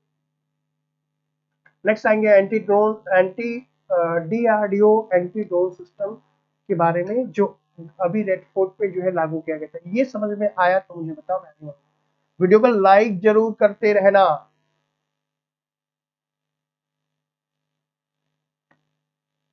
वीडियो को लाइक जरूर करते रहना बच्चे। सुनिएगा ये इस न्यूज में क्या है गाइस। अगर हम बात करें डीआरडीओ यानी कि रक्षा अनुसंधान विकास संगठन द्वारा विकसित anti drone system Lal Qila के पास तैनात था। इस बार जो है लाल किले के पास हमने एक ड्रोन एक सिस्टम को मतलब रखा था, एक सिस्टम का यूज किया था, जो एक प्रकार का एंटी ड्रोन सिस्टम था। वैसे तो मुझे लगता है कि मैंने एंटी ड्रोन आपको बता दिया, लेकिन मैं फिर से बताऊं कि एंटी ड्रोन के डीआरडीओ के अनुसार जो है ये जो एंटी ड्रोन सिस्टम है 3 किलोमीटर तक के माइक्रो ड्रोन का पता लगा सकता है। माइक्रो ड्रोन का मतलब छोटा से छोटा जो ड्रोन हो उसका पता लगा सकता है। कितने किलोमीटर तक? 3 किलोमीटर तक। और उसे क्या कर सकता है? जाम कर सकता है। जाम करने का मतलब क्या कर सकता है कि उसे उसे क्या है रोक सकता है, और 2.5 किलोमीटर के लक्ष्य तक को नीचे लाने के लिए लेजर का उपयोग कर सकता है। मतलब ये जो आप देख रहे हो, ये जो देख रहे हो कि ये क्या है, एक प्रकार का एंटी ड्रोन सिस्टम है जिसमें एक ऐसी मशीन लगी है जो क्या करेगा कि जो ड्रोन है, जो ड्रोन के अंदर जो भी सिस्टम, जो भी क्या बोलते हैं इसको, गाइडेंस सिस्टम लगा होगा, तो उसे जाम कर सकता है। मान लो किसी कहीं और से इसका रेडियो फ्रिक्वेंसी आ रही होगी तो उसे रोक सकता है, वो रोकेगा वहीं पे गिर जाएगा। या मान लो कि 2.5 किलोमीटर के अगर रेशियो में है तो ये एक प्रकार का लेजर लाइट जो होगा वो छोड़ेगा, जिससे वो नष्ट हो जाएगा और नीचे गिर जाएगा। तो टीआरडीए तो कहता है कि ये इसके फीचर है, और भी बहुत सारे फीचर्स है इसके। बट एंटी ड्रोन सिस्टम का काम यही होता है कि किसी भी ड्रोन का पता लगाना, और पता लगाने के बाद उस ड्रोन को नष्ट करना। क्लियर है? ईस्टर्न कंट्रीज एएसएफ इसको बोल सकते हो। ठीक है, हाँ तो बोल दो। चलो जाए नेक्स्ट टॉपिक पर बढ़ते हैं। नेक्स्ट टॉपिक है बोलो यार। भाई बोलो तो सही, आपसे भी बोल रहा हूँ मैं इतने देर से बोलने के लिए, आप बोल ही नहीं। All clear. कुछ नहीं समझ में आया तो बीच बीच में टाइप करते जाओ, और सर क्या हाल चाल, बढ़िया, ऐसे तो करते रहो, कम से कम पता चले आप लोग हो, मतलब एक्टिव हो। जब तक एक्टिव नहीं होगे तब तक मुझे कैसे पता चलेगा? मैं आज सर की क्लास देख रहा था, ज्योग्राफी सर की क्लास देख रहा था। आप लोग कमेंट ही नहीं करते उनके क्लास में। कमेंट करो, उनसे क्वेश्चन पूछो। कितनी अच्छी नॉलेज बता रहे थे हवाई की, लेफ्ट साइड चलती है, राइट साइड चलती है, आज समझ टेम्परेचर के, एयर के बारे में कितनी अच्छी नॉलेज थी। मुझे भी नहीं, कुछ चीजें नहीं पता चली। मैंने भी वीडियो देखी तो मुझे भी बहुत सारी चीजें पता चली। इसलिए इसलिए कमेंट करते रहो, उनसे भी क्वेश्चन पूछा करो। मैं तो सोचा मैं भी कमेंट करके पूछूं सबसे कि सर हवाएं चलती क्यों है, हवा आती कहाँ से है। हाँ, बिल्कुल क्वेश्चन पूछा करो, चाहे मेरी क्लास में हो या उनसे। उनसे टीचर का ना मनोबल ऊपर ऊपर हो जाता है। अब यार 1.5 घंटा आप सोचो कि एक बंद कमरे के अंदर में इतनी सारी लाइट के अंदर में सामने कैमरा लगा है, ऐसे में कोई भी इंसान नहीं है, फेक मुस्कान देनी पड़ती है। तो अब कितनी इंसान फेक मुस्कान कितनी दे? पढ़ाते पढ़ाते इंसान बोर भी हो जाता है। 1.5 घंटे क्लास में आदमी 1 मिनट भी चुप नहीं हो सकता। 1 मिनट तो मैंने बहुत बोल दिया, अब सोचो मैं 30 मिनट तक चुपचाप बैठे रहूं। जितने भी लोग हैं ना यहाँ से फटाफट भाग जाएंगे। मानते हो क्यों? कुछ बोल ही नहीं रहे सर। तो सोचो कि 1 घंटे तक लगातार बोलना, वो भी एक बंद कमरे के अंदर में इतनी सारी लाइट्स के बीच में कैमरे के सामने, बहुत डिफिकल्ट होता है। आपको लगता है कि यार आसान आसान होता है ऑनलाइन पढ़ाना, मुझे तो लगता है ऑनलाइन पढ़ाना सबसे टफेस्ट काम होता है। ऑफलाइन होता है तो हम एक दूसरे से बात कर सकते हैं, एक दूसरे के सवाल ले सकते हैं। तो यहाँ पे जो है सिंगल वे कम्युनिकेशन है। इसलिए मैं कह रहा हूँ कि प्लीज आप क्या करो, कमेंट करते रहो, ताकि मुझे लगे कि हाँ आप मेरी बात से सहमत हो। सर केवी त्रिपाठी सर को जानते हैं?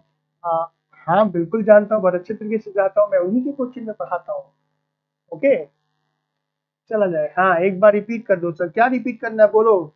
मैं पानी रिपीट कर सकता हूँ एक बार और। हम्म, तब ऐसे देखो इतनी अच्छी अच्छी स्माइल आप लोग देते हो।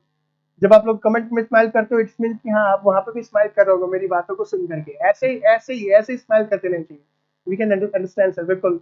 ऐसे स्माइल करोगे ना तो मुझे लगेगा कि हाँ आप हो, और फिर ये फेक स्माइल नहीं होगी, फिर ये नेचुरल स्माइल होगी। तो चलो बोलो, आप जानते हैं कि क्या है, काफी देर से बोल रहा हूँ। मेरा फोन हैंग कर रहा है, कोई प्रॉब्लम नहीं। सर डीआरडीओ के बारे में सर थोड़ा सा रिपीट कर दीजिए बंटी। मैं डीआरडीओ के बारे में बता चुका हूँ, ऐसे सुन लो। डीआरडीओ जो है हमारे भारत की डिफेंस सेक्टर के जितने भी, चाहे डिफेंस सेक्टर में आप बोल सकते हो, चाहे वो एयरफोर्स हो, चाहे कोई भी सेक्टर क्यों ना हो, उनके लिए तरह तरह की टेक्नोलॉजी विकसित करती है, चाहे वो नेवी हो, चाहे वो आर्मी हो, चाहे वो एयरफोर्स हो, नए नए हथियार जो है वो डेवलप करती है। क्लियर है? चलो, आपके सिम है बिल्कुल जरूरी है। अब देखो बोलो ऐप की बात करें तो बोलो ऐप बेसिकली क्या है? बोलो ऐप का मतलब का एम जो है एक प्रकार का ऐप है, देखो एप्लीकेशन है जिसे हमने बनाया है अभी। और ये एप्लीकेशन क्या है? इसका उद्देश्य जो है, मतलब उसका जो एम है वो क्या है? प्राथमिक विद्यालयों के बच्चों को हिंदी और अंग्रेजी में पढ़ने में मदद करना है।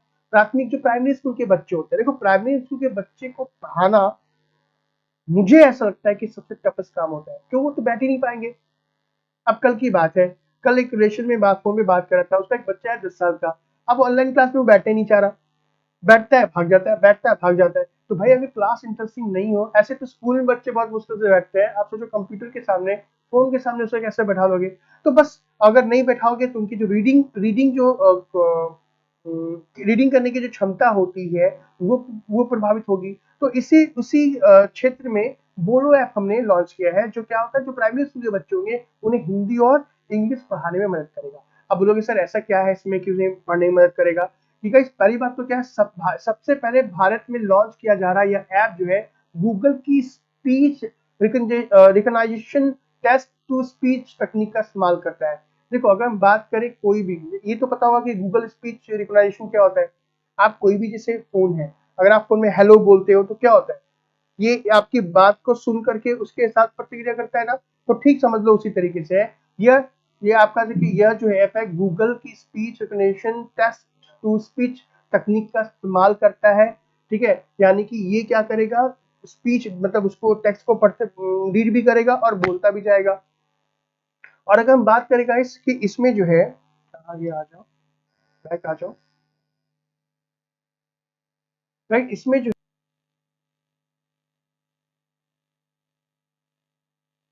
हाँ ये बोलो ऐप जो है वो लॉन्च हो चुका है। हाँ ये बोलो ऐप जो है वो लॉन्च हो चुके हैं बच्चे, मुझे लगता है नेटवर्क नेटवर्क चला गया।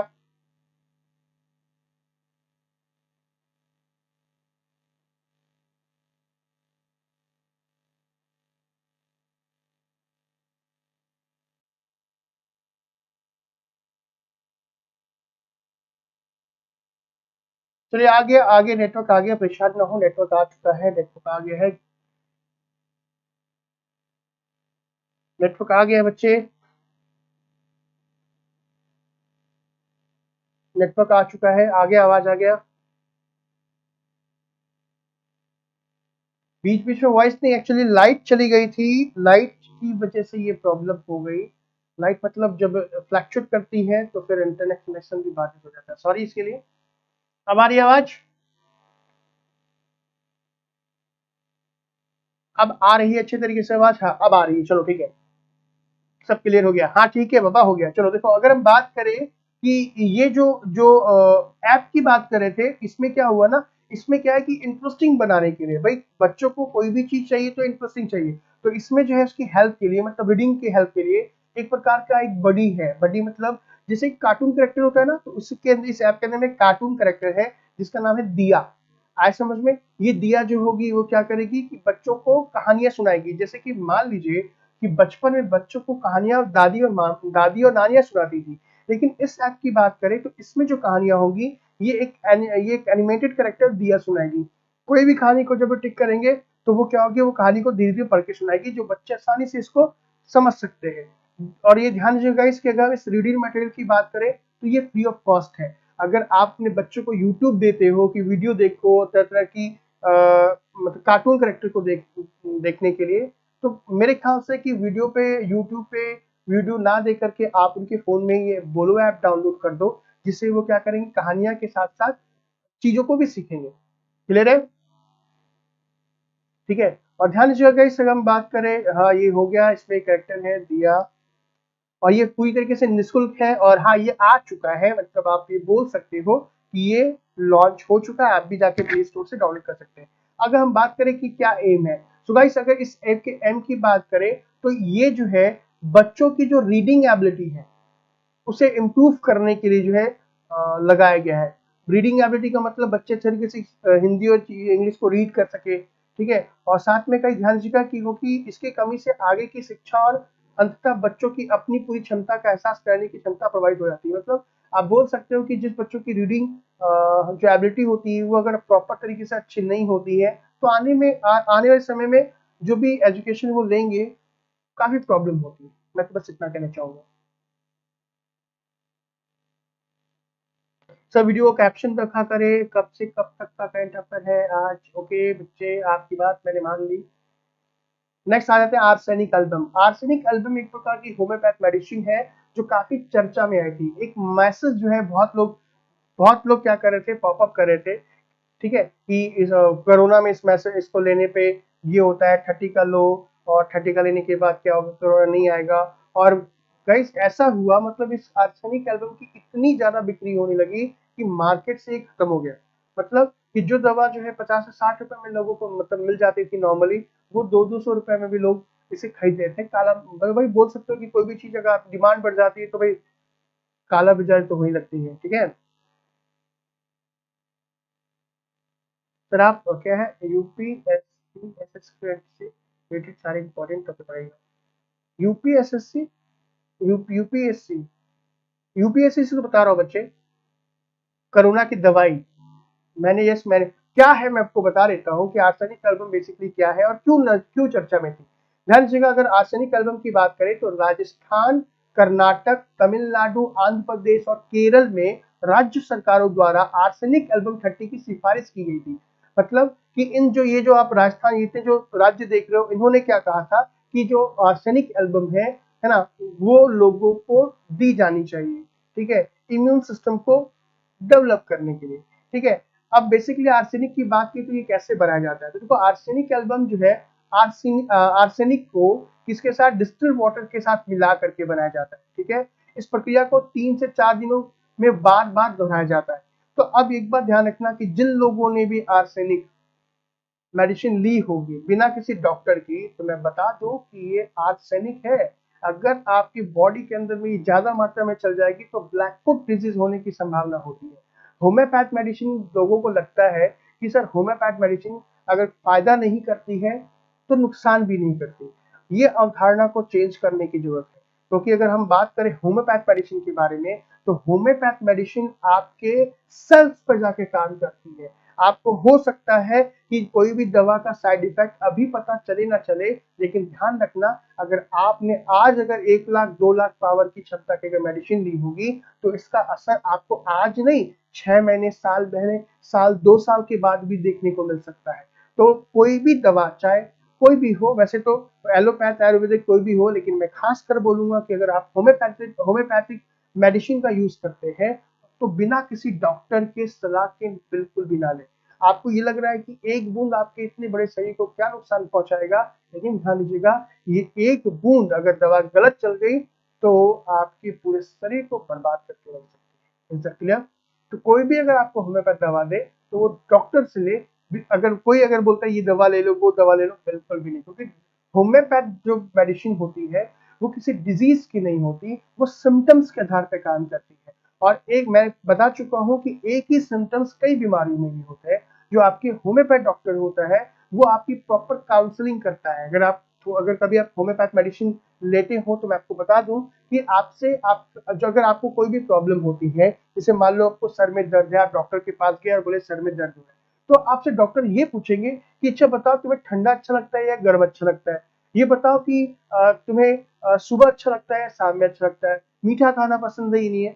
आप भी सोचोगे यार मेरे सर में दर्द हो रहा है, डॉक्टर फालतू के सवाल पूछ रहा है। नहीं, आपका जो सर दर्द है आपके लिए वो सर दर्द है, लेकिन ये सर दर्द है वो कई बीमारियों में हो सकता है। और होम्योपैथ मेडिसिन की बात करें तो होम्योपैथ मेडिसिन में एक मेडिसिन कई सिम्टम्स में, हजारों सिम्टम्स में काम आ सकती है, ठीक है। तो चलो आर्सेनिक की बात की तो ये तो चलो ठीक है, बट लेकिन आर्सेनिक किस काम आता है ये मैं आपको बता देता हूं। अगर आप आर्सेनिक एल्बम की बात करते हो, अगर आप ये लेते हो तो आपकी बीमारी में कहीं भी अगर सूजन हो, आपकी बॉडी में कहीं भी अगर सूजन हो, ठीक है, आपको क्या दस्त डायरिया हो रहा हो, आपको सर्दी खांसी हो, नॉर्मल सर्दी खांसी की हो, ध्यान दीजिएगा, सर्दी खांसी में भी कब, जब आंख से और नाक से पानी गिरे तब नहीं, जब लगातार पानी ऐसा नाक से गिर रहा हो तब, ठीक है। या फिर अगर मान लो आपको कोई डिप्रेशन हो रहा हो, आपको बार बार तनाव तनाव से गुजर रहे हो, आप बेचैनी हो रहे हो, आप बैठ ही नहीं पा रहे कहीं पे, अगर बैठ सो लेट रहे हो तो उठ जा रहे हो, ऐसी कंडीशन हो रहा हो, ठीक है, सर्दी हो, या फिर आपको क्या हो, आपको अल्सर जैसी कोई बीमारी हो, या कहीं पे बॉडी में जलन हो रहा हो, तब ऐसी कंडीशन में आर्सेनिक को लिया जा सकता है, ठीक है। इसे पाउडर के रूप में भी ले सकते हो और टैबलेट के रूप में भी ले सकते हो। ये आर्सेनिक जो है एल्बम एक होम्योपैथिक मेडिसिन है और काफी चर्चा में थी, इसलिए मैंने सोचा आपको थोड़ा सा इसके बारे में बता दूं। बाकी अगर डिटेल से पता करना हो तो मुझे मैसेज करना या मुझे कॉल करना, मैं आपको डिटेल से बता दूंगा। क्लियर है? ठीक है, चलो। क्या है, गजेंद्र होम्योपैथी डॉक्टर का हब कलकत्ता में है, ऐसा कुछ नहीं है, सभी जगह पे है। ऑक्सीजन बढ़ाने वाला नहीं है बच्चे, मैं भी यूज करती थी आर्सेनिक, मुझे कोरोना हुआ था, कोई बात नहीं, कर सकते हैं, ठीक है। अभी हम बात करते हैं mobile phone act. Mobile phone act reserve for virus. भाई साहब, ये बीमारी, ये जो मैं बताने वाला हूँ ना, ये काफी इंटरेस्टिंग भी है, और ध्यान से सुनिएगा। ये एक रिसर्च में पाया गया कि जो मोबाइल फोन है उसमें कई प्रकार के वायरस जो होंगे वो अपना घर बना रहे हैं। आप बोल सकते हो कि आपका मोबाइल फोन जो है कॉकटेल है वायरस का। कॉकटेल पता है ना, बहुत, मतलब कॉकटेल किसे कहते हैं,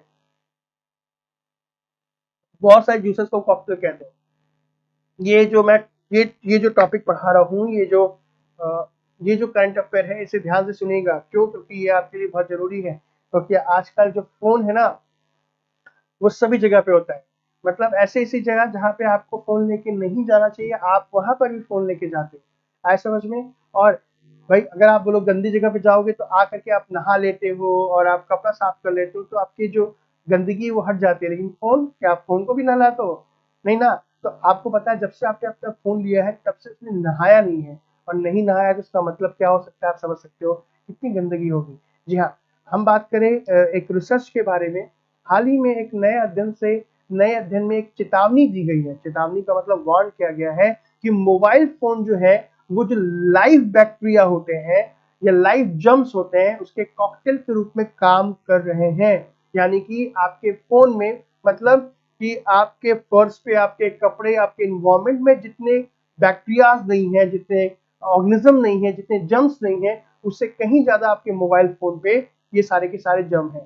ध्यान दीजिएगा, हम सार्क कोविड 2 की बात करें, कोरोना की बात करें, हो सकता है कि कोरोना वायरस जो होगा वो पीड़ितों के मोबाइल और अन्य टच स्क्रीन उपकरणों पे मौजूद हो। मान लो कि करंट किसी को कोरोना वायरस हो गया, तो भाई कोरोना वायरस हो गया तो आइसोलेशन में जाता है। अब आइसोलेशन में होने के बाद सब चीज को आइसोलेट कर दिया, लेकिन क्या मोबाइल फोन को उन्होंने आइसोलेट किया? क्या अल्कोहल में डुबाया? नहीं ना। तो हो सकता है कि जो कोविड के पेशेंट हैं, उनका जो फोन है उसमें भी क्या हो, कोरोना का वायरस रह सकता है। और रहने को रह सकता है, क्योंकि वायरस जो होता है बेसिकली क्या होता है, वो लिविंग थिंग और नॉन लिविंग थिंग के बीच की कड़ी होती है। अगर बॉडी के अंदर में आएगी तो वो एक्टिव हो जाएगी, और अगर मान लो किसी भी नॉन लिविंग थिंग्स में होगी तो इनएक्टिव होगी। और गाइस ध्यान दीजिएगा कि रिसर्च में जो है वो पाया गया, 68% की रिसर्च में ये पाया गया है कि, मतलब 68% का मतलब कि 100 लोगों का फोन लिया गया, और 100 लोगों के फोन में 68% लोगों के फोन जो थे वो क्या थे, कंटामिनेट थे। मतलब 70%, मान लो 100 में से 30% लोगों के फोन के अंदर में जर्म्स थे।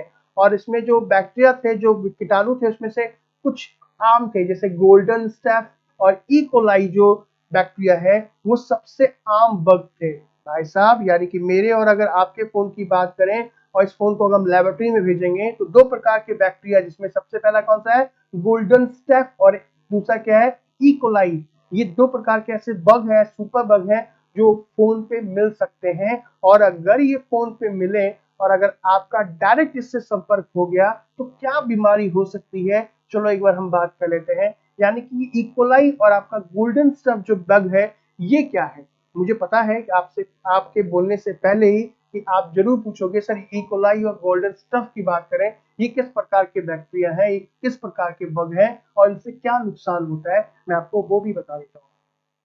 ठीक है, फोन को सैनिटाइज करना चाहिए, हाँ जी बिल्कुल, फोन को सैनिटाइज करना चाहिए। और आजकल मार्केट में क्या आ गया है, वाटर प्रूफ जो है फोन आ गए। अगर वाटर प्रूफ फोन अगर आप परचेज कर सकते हो तो मैं तो बोलूंगा कि आप वही ले, है ना। जिस प्रकार से आप नहाते हो उसे भी नहला दिया करना 1-2 घंटे के बाद, मतलब 1-2 दिनों के बाद।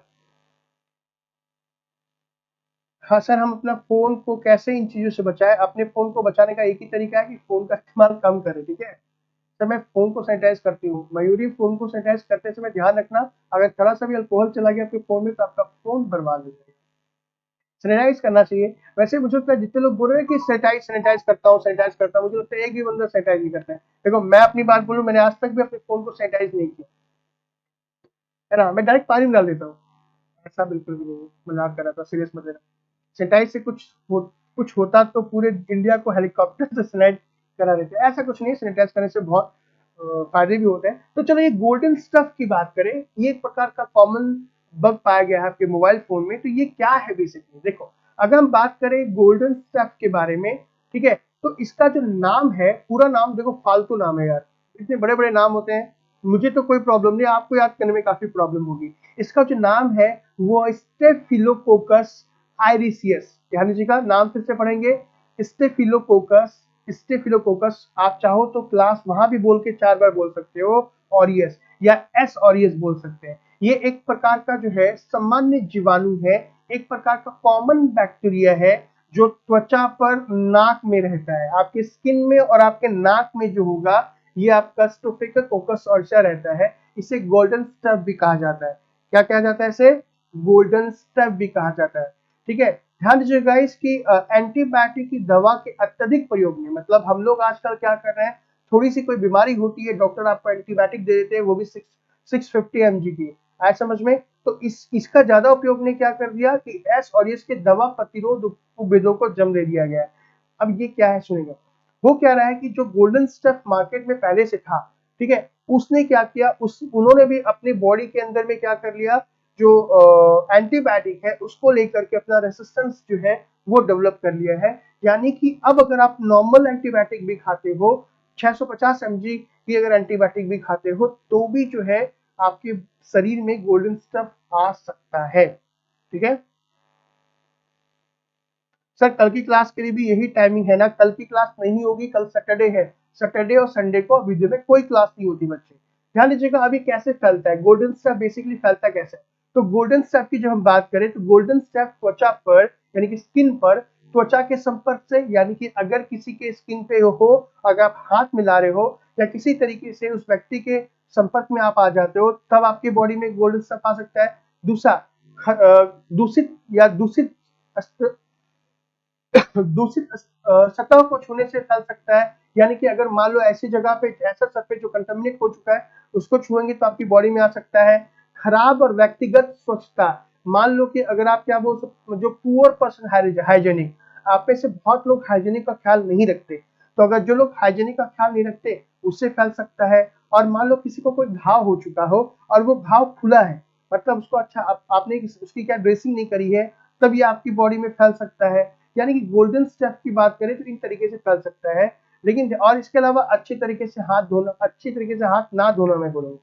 अगर आप अच्छी तरीके से हाथ धोगे, ठीक है, अच्छी हाउसकीपिंग करोगे, जैसे कि आपका नम डस्टिंग करोगे, तो ये चीजें जो है सही हो सकती हैं, साफ हो सकती है। लेकिन करता कौन है इसको? क्लियर है? सर कल की क्लास, बच्चे कल की क्लास नहीं है, मैंने आपको बता दिया। नेक्स्ट बात करते हैं अमोनियम नाइट्रेट के बारे में। देखो अमोनियम नाइट्रेट के बारे में आप सभी को अच्छी तरीके से पता होगा। क्यों? क्योंकि हाल ही फिलहाल में भी क्या हुआ, बेरूत का नाम सुना होगा आपने, बेरूत बंदरगाह, वहां पे एक प्रकार का विस्फोट हुआ और बहुत ही भयानक विस्फोट हुआ, जिसमें लोग कह रहे थे, मतलब न्यूज में तो आई कि कम से कम 100 लोग मारे गए हैं, लेकिन मुझे ऐसा लगता है कि उसमें हजारों लोग जो हो मारे गए होंगे, ठीक है। बैरूत के बंदरगाह पे क्या हुआ कि एक बॉम्ब ब्लास्ट हुआ था। लोगों को लगा किसी आतंकवादी संगठन ने किया, लेकिन फिर बाद में पता चला कि वहां पर जो है, वहां पे जो है बैरूत का जो पोर्ट है, वहां पे एक प्रकार का स्टोरेज था, जहां पर 2700 टन से अधिक जो है अमोनियम नाइट्रेट रखा गया था। वो भी कब? 6 साल से। तो भाई 2700 टन बहुत ज्यादा होते हैं अमोनियम नाइट्रेट। ये एक प्रकार का चलता फिरता बम था, समझ लो, ठीक है। और वहां पे किसी कारण से, अब कोई भी कारण हो सकता है, या तो किसी के लापरवाही की वजह से बोल लो या फिर नेचुरल डिजास्टर बोल सकते हो कि भाई आग उग लग गई और ये जो ब्लास्ट है वो हो गया। आप में से कितने लोगों ने उस वीडियो को देखा था?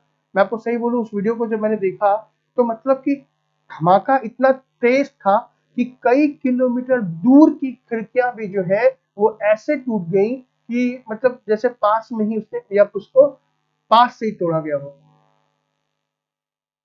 संडे टू संडे क्लास नहीं होती बच्चे, सैटरडे टू संडे क्लास नहीं होती, ठीक है सर। लॉकडाउन केवल संडे को ही रहेगा तो सैटरडे को भी क्लास होनी चाहिए। बच्चे ये जो है वो ये जो क्लास आप ले रहे हो ना, ये प्राइवेट तो है नहीं, ये है गवर्नमेंट की। तो आपको पता है कि गवर्नमेंट का काम कैसा होता है, गवर्नमेंट में सैटरडे और संडे छुट्टी होती है इसी कारण से। और आप सोचो कि सर ऐसा है कि हमेशा सोमवार से लेकर मंगलवार तक क्लास ले लो, तो हम भी तो इंसान है, हमें भी तो कुछ छुट्टियां चाहिए होती हैं। ठीक है, आगे बढ़ते हैं। गाइस अगर हम बात करें कि ये जो अमोनियम नाइट्रेट है बेसिकली कहाँ से बोल सकते हो बनता है। गाइस नाइट्रोजन समृद्ध यौगिक भी विस्फोटक संरचना का मुख्य घटक है। मतलब नाइट्रोजन रिच जो कंपाउंड्स होते हैं वो मेन कंपोनेंट होते हैं एक्सप्लोसिव के। मैं आपको बताऊंगा जब केमिस्ट्री बताऊंगा तो, ठीक है। आप ये बोल सकते हो कि जिसे ANFO ANFO ammonium nitrate fuel ईंधन के रूप में जाना जाता है। वैसे तो अगर हम बात करें कि कोई भी अगर आप विस्फोटक की बात करो तो विस्फोटक का जो मुख्य घटक होता है, जो मेन कंपोनेंट होता है वो नाइट्रोजन होता है। आज के लिए नाइट्रोजन से बहुत सारे ऐसे कंपोनेंट बना सकते हैं हम जो विस्फोट में काफी मदद कर सकते हैं। अगर हम बात करेंगे इस अमोनियम नाइट्रेट के बारे में, अब यहाँ पे अमोनियम नाइट्रेट विस्फोट तो हो गया, तो क्वेश्चन पूछा जा सकता है इससे रिलेटेड। तो ये अगर हम बात करें इसके प्योर फॉर्म में, अमोनियम नाइट्रेट के प्योर फॉर्म में, तो अमोनियम नाइट्रेट जो होता है इसका फॉर्मूला होता है NH4NO3। और ये एक प्रकार का व्हाइट यानी कि सफेद जो है, सफेद क्रिस्टल जैसा केमिकल होता है जो पानी में अघुलनशील है। यानी कि पानी में इसे अगर आप क्या करोगे, अगर आप इसे डिजोल्व करने की कोशिश करोगे तो डिजोल्व नहीं होगा। और इसका मेन काम कहाँ यूज किया जाता है? खनन। खनन का मतलब आपको पता ही होगा अच्छे तरीके से किसे कहते हैं।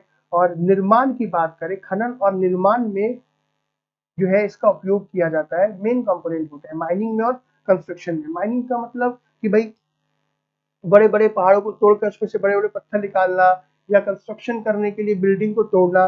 तो ऐसे कंडीशन में इसका उपयोग हम करते हैं नॉर्मल सामान्य तौर पे, और भी बहुत जगह पे करते हैं। ठीक है, और इसके अलावा जैसे अगर बात करें कहाँ कहाँ पे, तो इसका उपयोग हम कहाँ करते हैं, कई इंडस्ट्री में करते हैं। जैसे एक्सप्लोसिव की बात कर लो, ठीक है, एनेस्थीसिया गैसेज जो होता है, जो बेहोश करने वाले गैसेज होते हैं, उसमें भी बोल सकते हो। कई फर्टिलाइजर में भी यूज किया जाता है। और जो कोल्ड पैक्स होते हैं, कोल्ड पैक का मतलब जो ठंडे पैकेट के, जो ठंडे कोल्ड स्टोरेज जानते हो ना, कोल्ड पैकेज, वैसी जगह पे भी इस अमोनियम नाइट्रेट का उपयोग हम करते हैं। ऐसा नहीं है, मेहनत भी करता हूँ, काम तो है ही मेरा ये, है ना। वजन सॉल्युबल है वाटर में, कहाँ कौन सा सॉल्युबल है बच्चे? और सॉरी माफ कीजिएगा, पानी में घुलनशील है, अघुलनशील मैंने बोल दिया। कोई बात नहीं, यहाँ हिंदी देख करके घुलनशील, पानी में सॉल्युबल है, माफ कीजिएगा, ये जो है बट मैंने ये कर दिया, सॉल्युबल है, ठीक है। तो ये जो है थोड़ी बहुत इंफॉर्मेशन हो गई।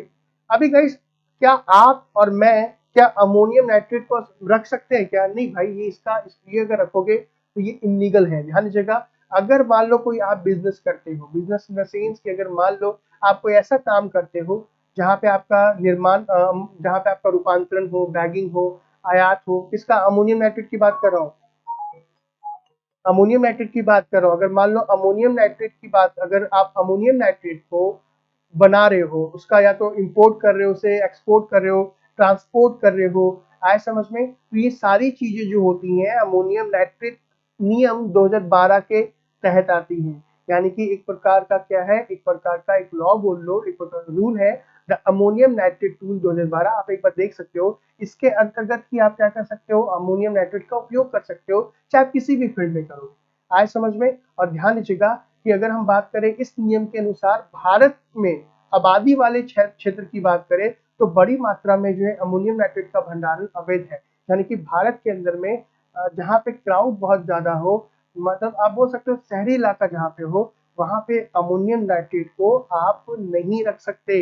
ये क्या है, इनलीगल है, क्योंकि इसका उपयोग जो है हम ऐसे सामग्री को बनाने में करते हैं जिससे विस्फोट हो सकता है। अगर ये मान लो आतंकवादी संगठन के हाथ में लग जाए तो वो क्या कर सकते हैं, किसी भी जगह को बॉम्ब ब्लास्ट के थ्रू उड़ा सकते हैं।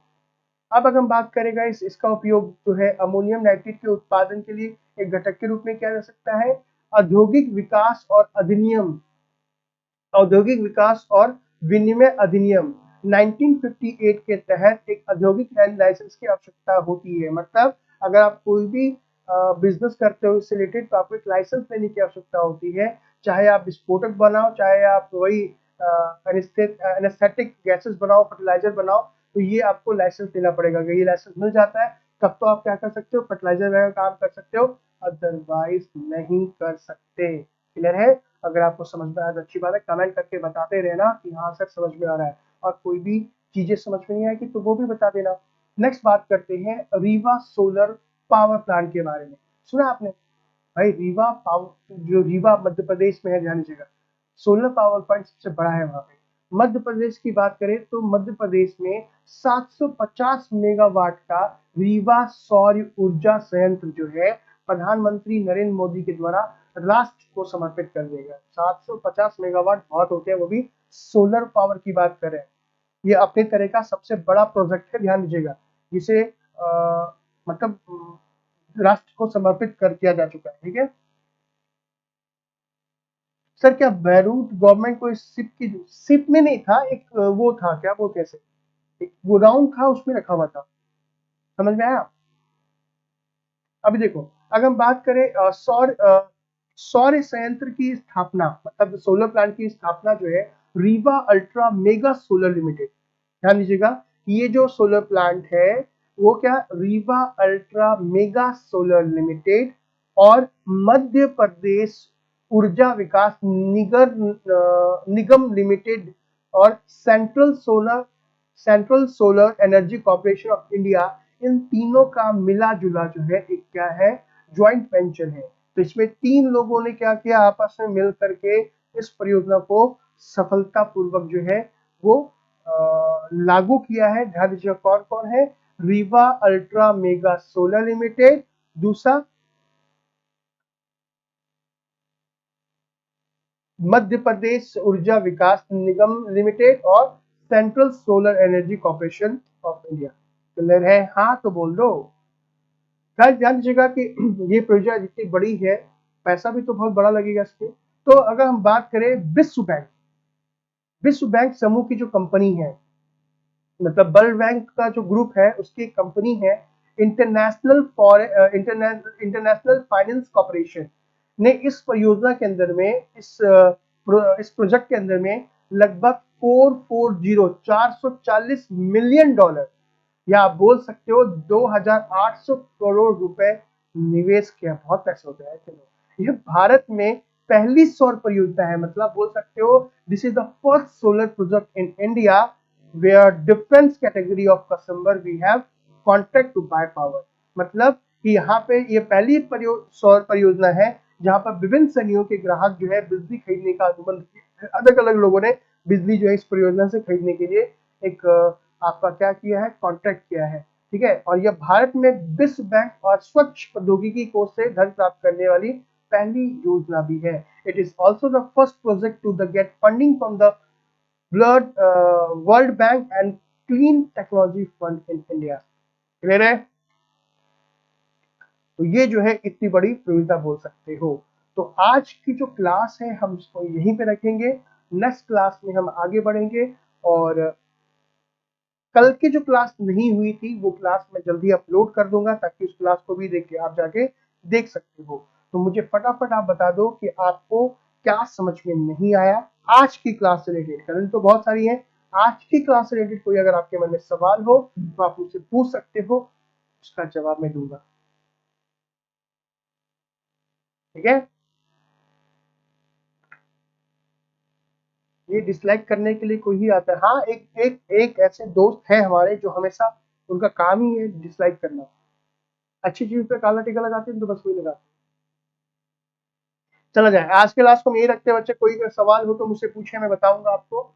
और ध्यान दीजिएगा, करंट अफेयर्स की बात करें तो आए दिन पेपर में कुछ ना कुछ चीजें निकलती रहती हैं। आप पेपर पे अच्छे तरीके से फोकस करें, कोई भी सवाल हो तो मुझसे आप पूछ सकते हैं डायरेक्ट। कोई चीज समझ में नहीं आई हो तो मुझसे पूछ सकते हैं। समझ में आया? कोई सवाल नहीं? कोई सवाल नहीं? ओके, एमपी पीसीएस के पेपर में ये क्वेश्चन आया था, चलो अच्छी बात है। क्वेश्चन तो बता दो सर, कल क्लास नहीं है। नहीं, कल कल की क्लास नहीं ले पाया था, कुछ प्रॉब्लम थी। कल वाली क्लास में अपलोड कर दूंगा, आप उसको जाके देख लेना। Thank you. क्वेश्चन बता दो, क्वेश्चन लिखना चाहते हो लिख सकते हो कि भारत साइंस एंड टेक्नोलॉजी के किन किन क्षेत्रों में सफलतापूर्वक कार्य कर रहा है। सोलर एनर्जी का इन्वायरमेंट पर इफेक्ट, सोलर एनर्जी का इन्वायरमेंट पे इफेक्ट की जब हम बात करें तो मैं तो बोलूंगा इन्वायरमेंट पे इफेक्ट बिल्कुल भी नहीं है। ठीक है, हाँ आप ये बोल सकते हो कि सोलर पैनल बनाने के लिए हम कुछ ऐसे मटेरियल का यूज कर सकते हैं जो नुकसान कर सकता है बाद में, हम उसको रिसाइकल करेंगे तब। ठीक है, वैसे तो सोलर सोलर जो सेल जो एनर्जी है वो इन्वायरमेंट के लिए सबसे अच्छी मानी जाती है। ओके सर, मैंने नहीं लिया था, ठीक, कोई बात नहीं। हम्म, ठीक है, तो कोई क्वेश्चन नहीं है। मैं जो भी पढ़ा रहा हूँ ध्यान दीजिएगा, आप चाहे साइंस एंड टेक की बात, चाहे वो डिफेंस टेक्नोलॉजी की बात करो, बायोटेक्नोलॉजी की बात करो, पेपर में हर 2 या 3 दिन पे कुछ ना कुछ न्यूज आती ही रहती है, आए समझ में। और जो भी न्यूज आती रहती है उसको एक बार देख लिया करो बच्चे।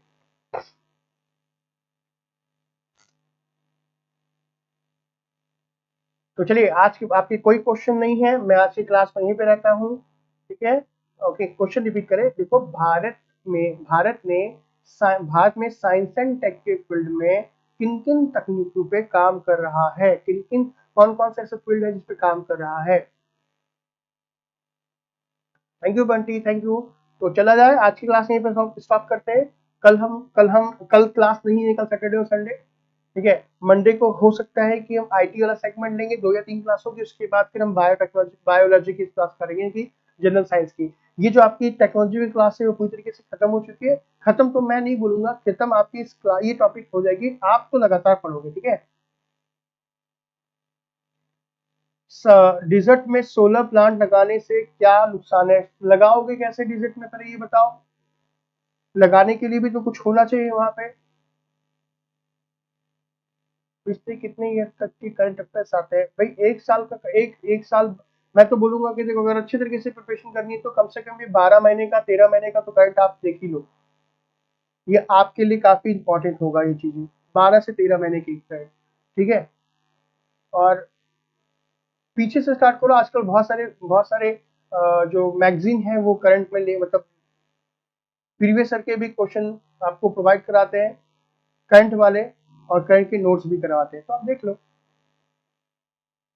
3 ईयर भाई नहीं, 3 ईयर तो बहुत होता है, इतना नहीं करना बच्चे, 3 ईयर नहीं करना है। कम से कम भी 12 से 13 मंथ की क्वेश्चन जो है आप एक बार देख लो तो ज्यादा अच्छा है। वैसे कुछ लोग बोलेंगे 8 महीने, कुछ बोलेंगे 10 महीने, मैं बोलूंगा कि देखो 12 से 13 महीने करो, इनफ है। क्योंकि करंट डायरेक्ट नहीं होती ना, इंटरलिंक होती है, तो इंटरलिंक अगर होगी तो वो चीजें आपको समझ में भी आएगी, पढ़ने में भी काफी मदद मिलेगी उससे, तो आप वो कर सकते हो। ठीक है, तो चला जाए, मंडे को वापस मिलते हैं। आपकी जो क्लास है, कल वाली क्लास मैं अपलोड कर दूंगा इसी चैनल पे, कभी भी अपलोड होगा आपको नोटिफिकेशन तो मिल ही जाएगा, आप उसमें जाके देख लेना। Thank you so much guys, bye bye, take care, ख्याल रखिए अपना।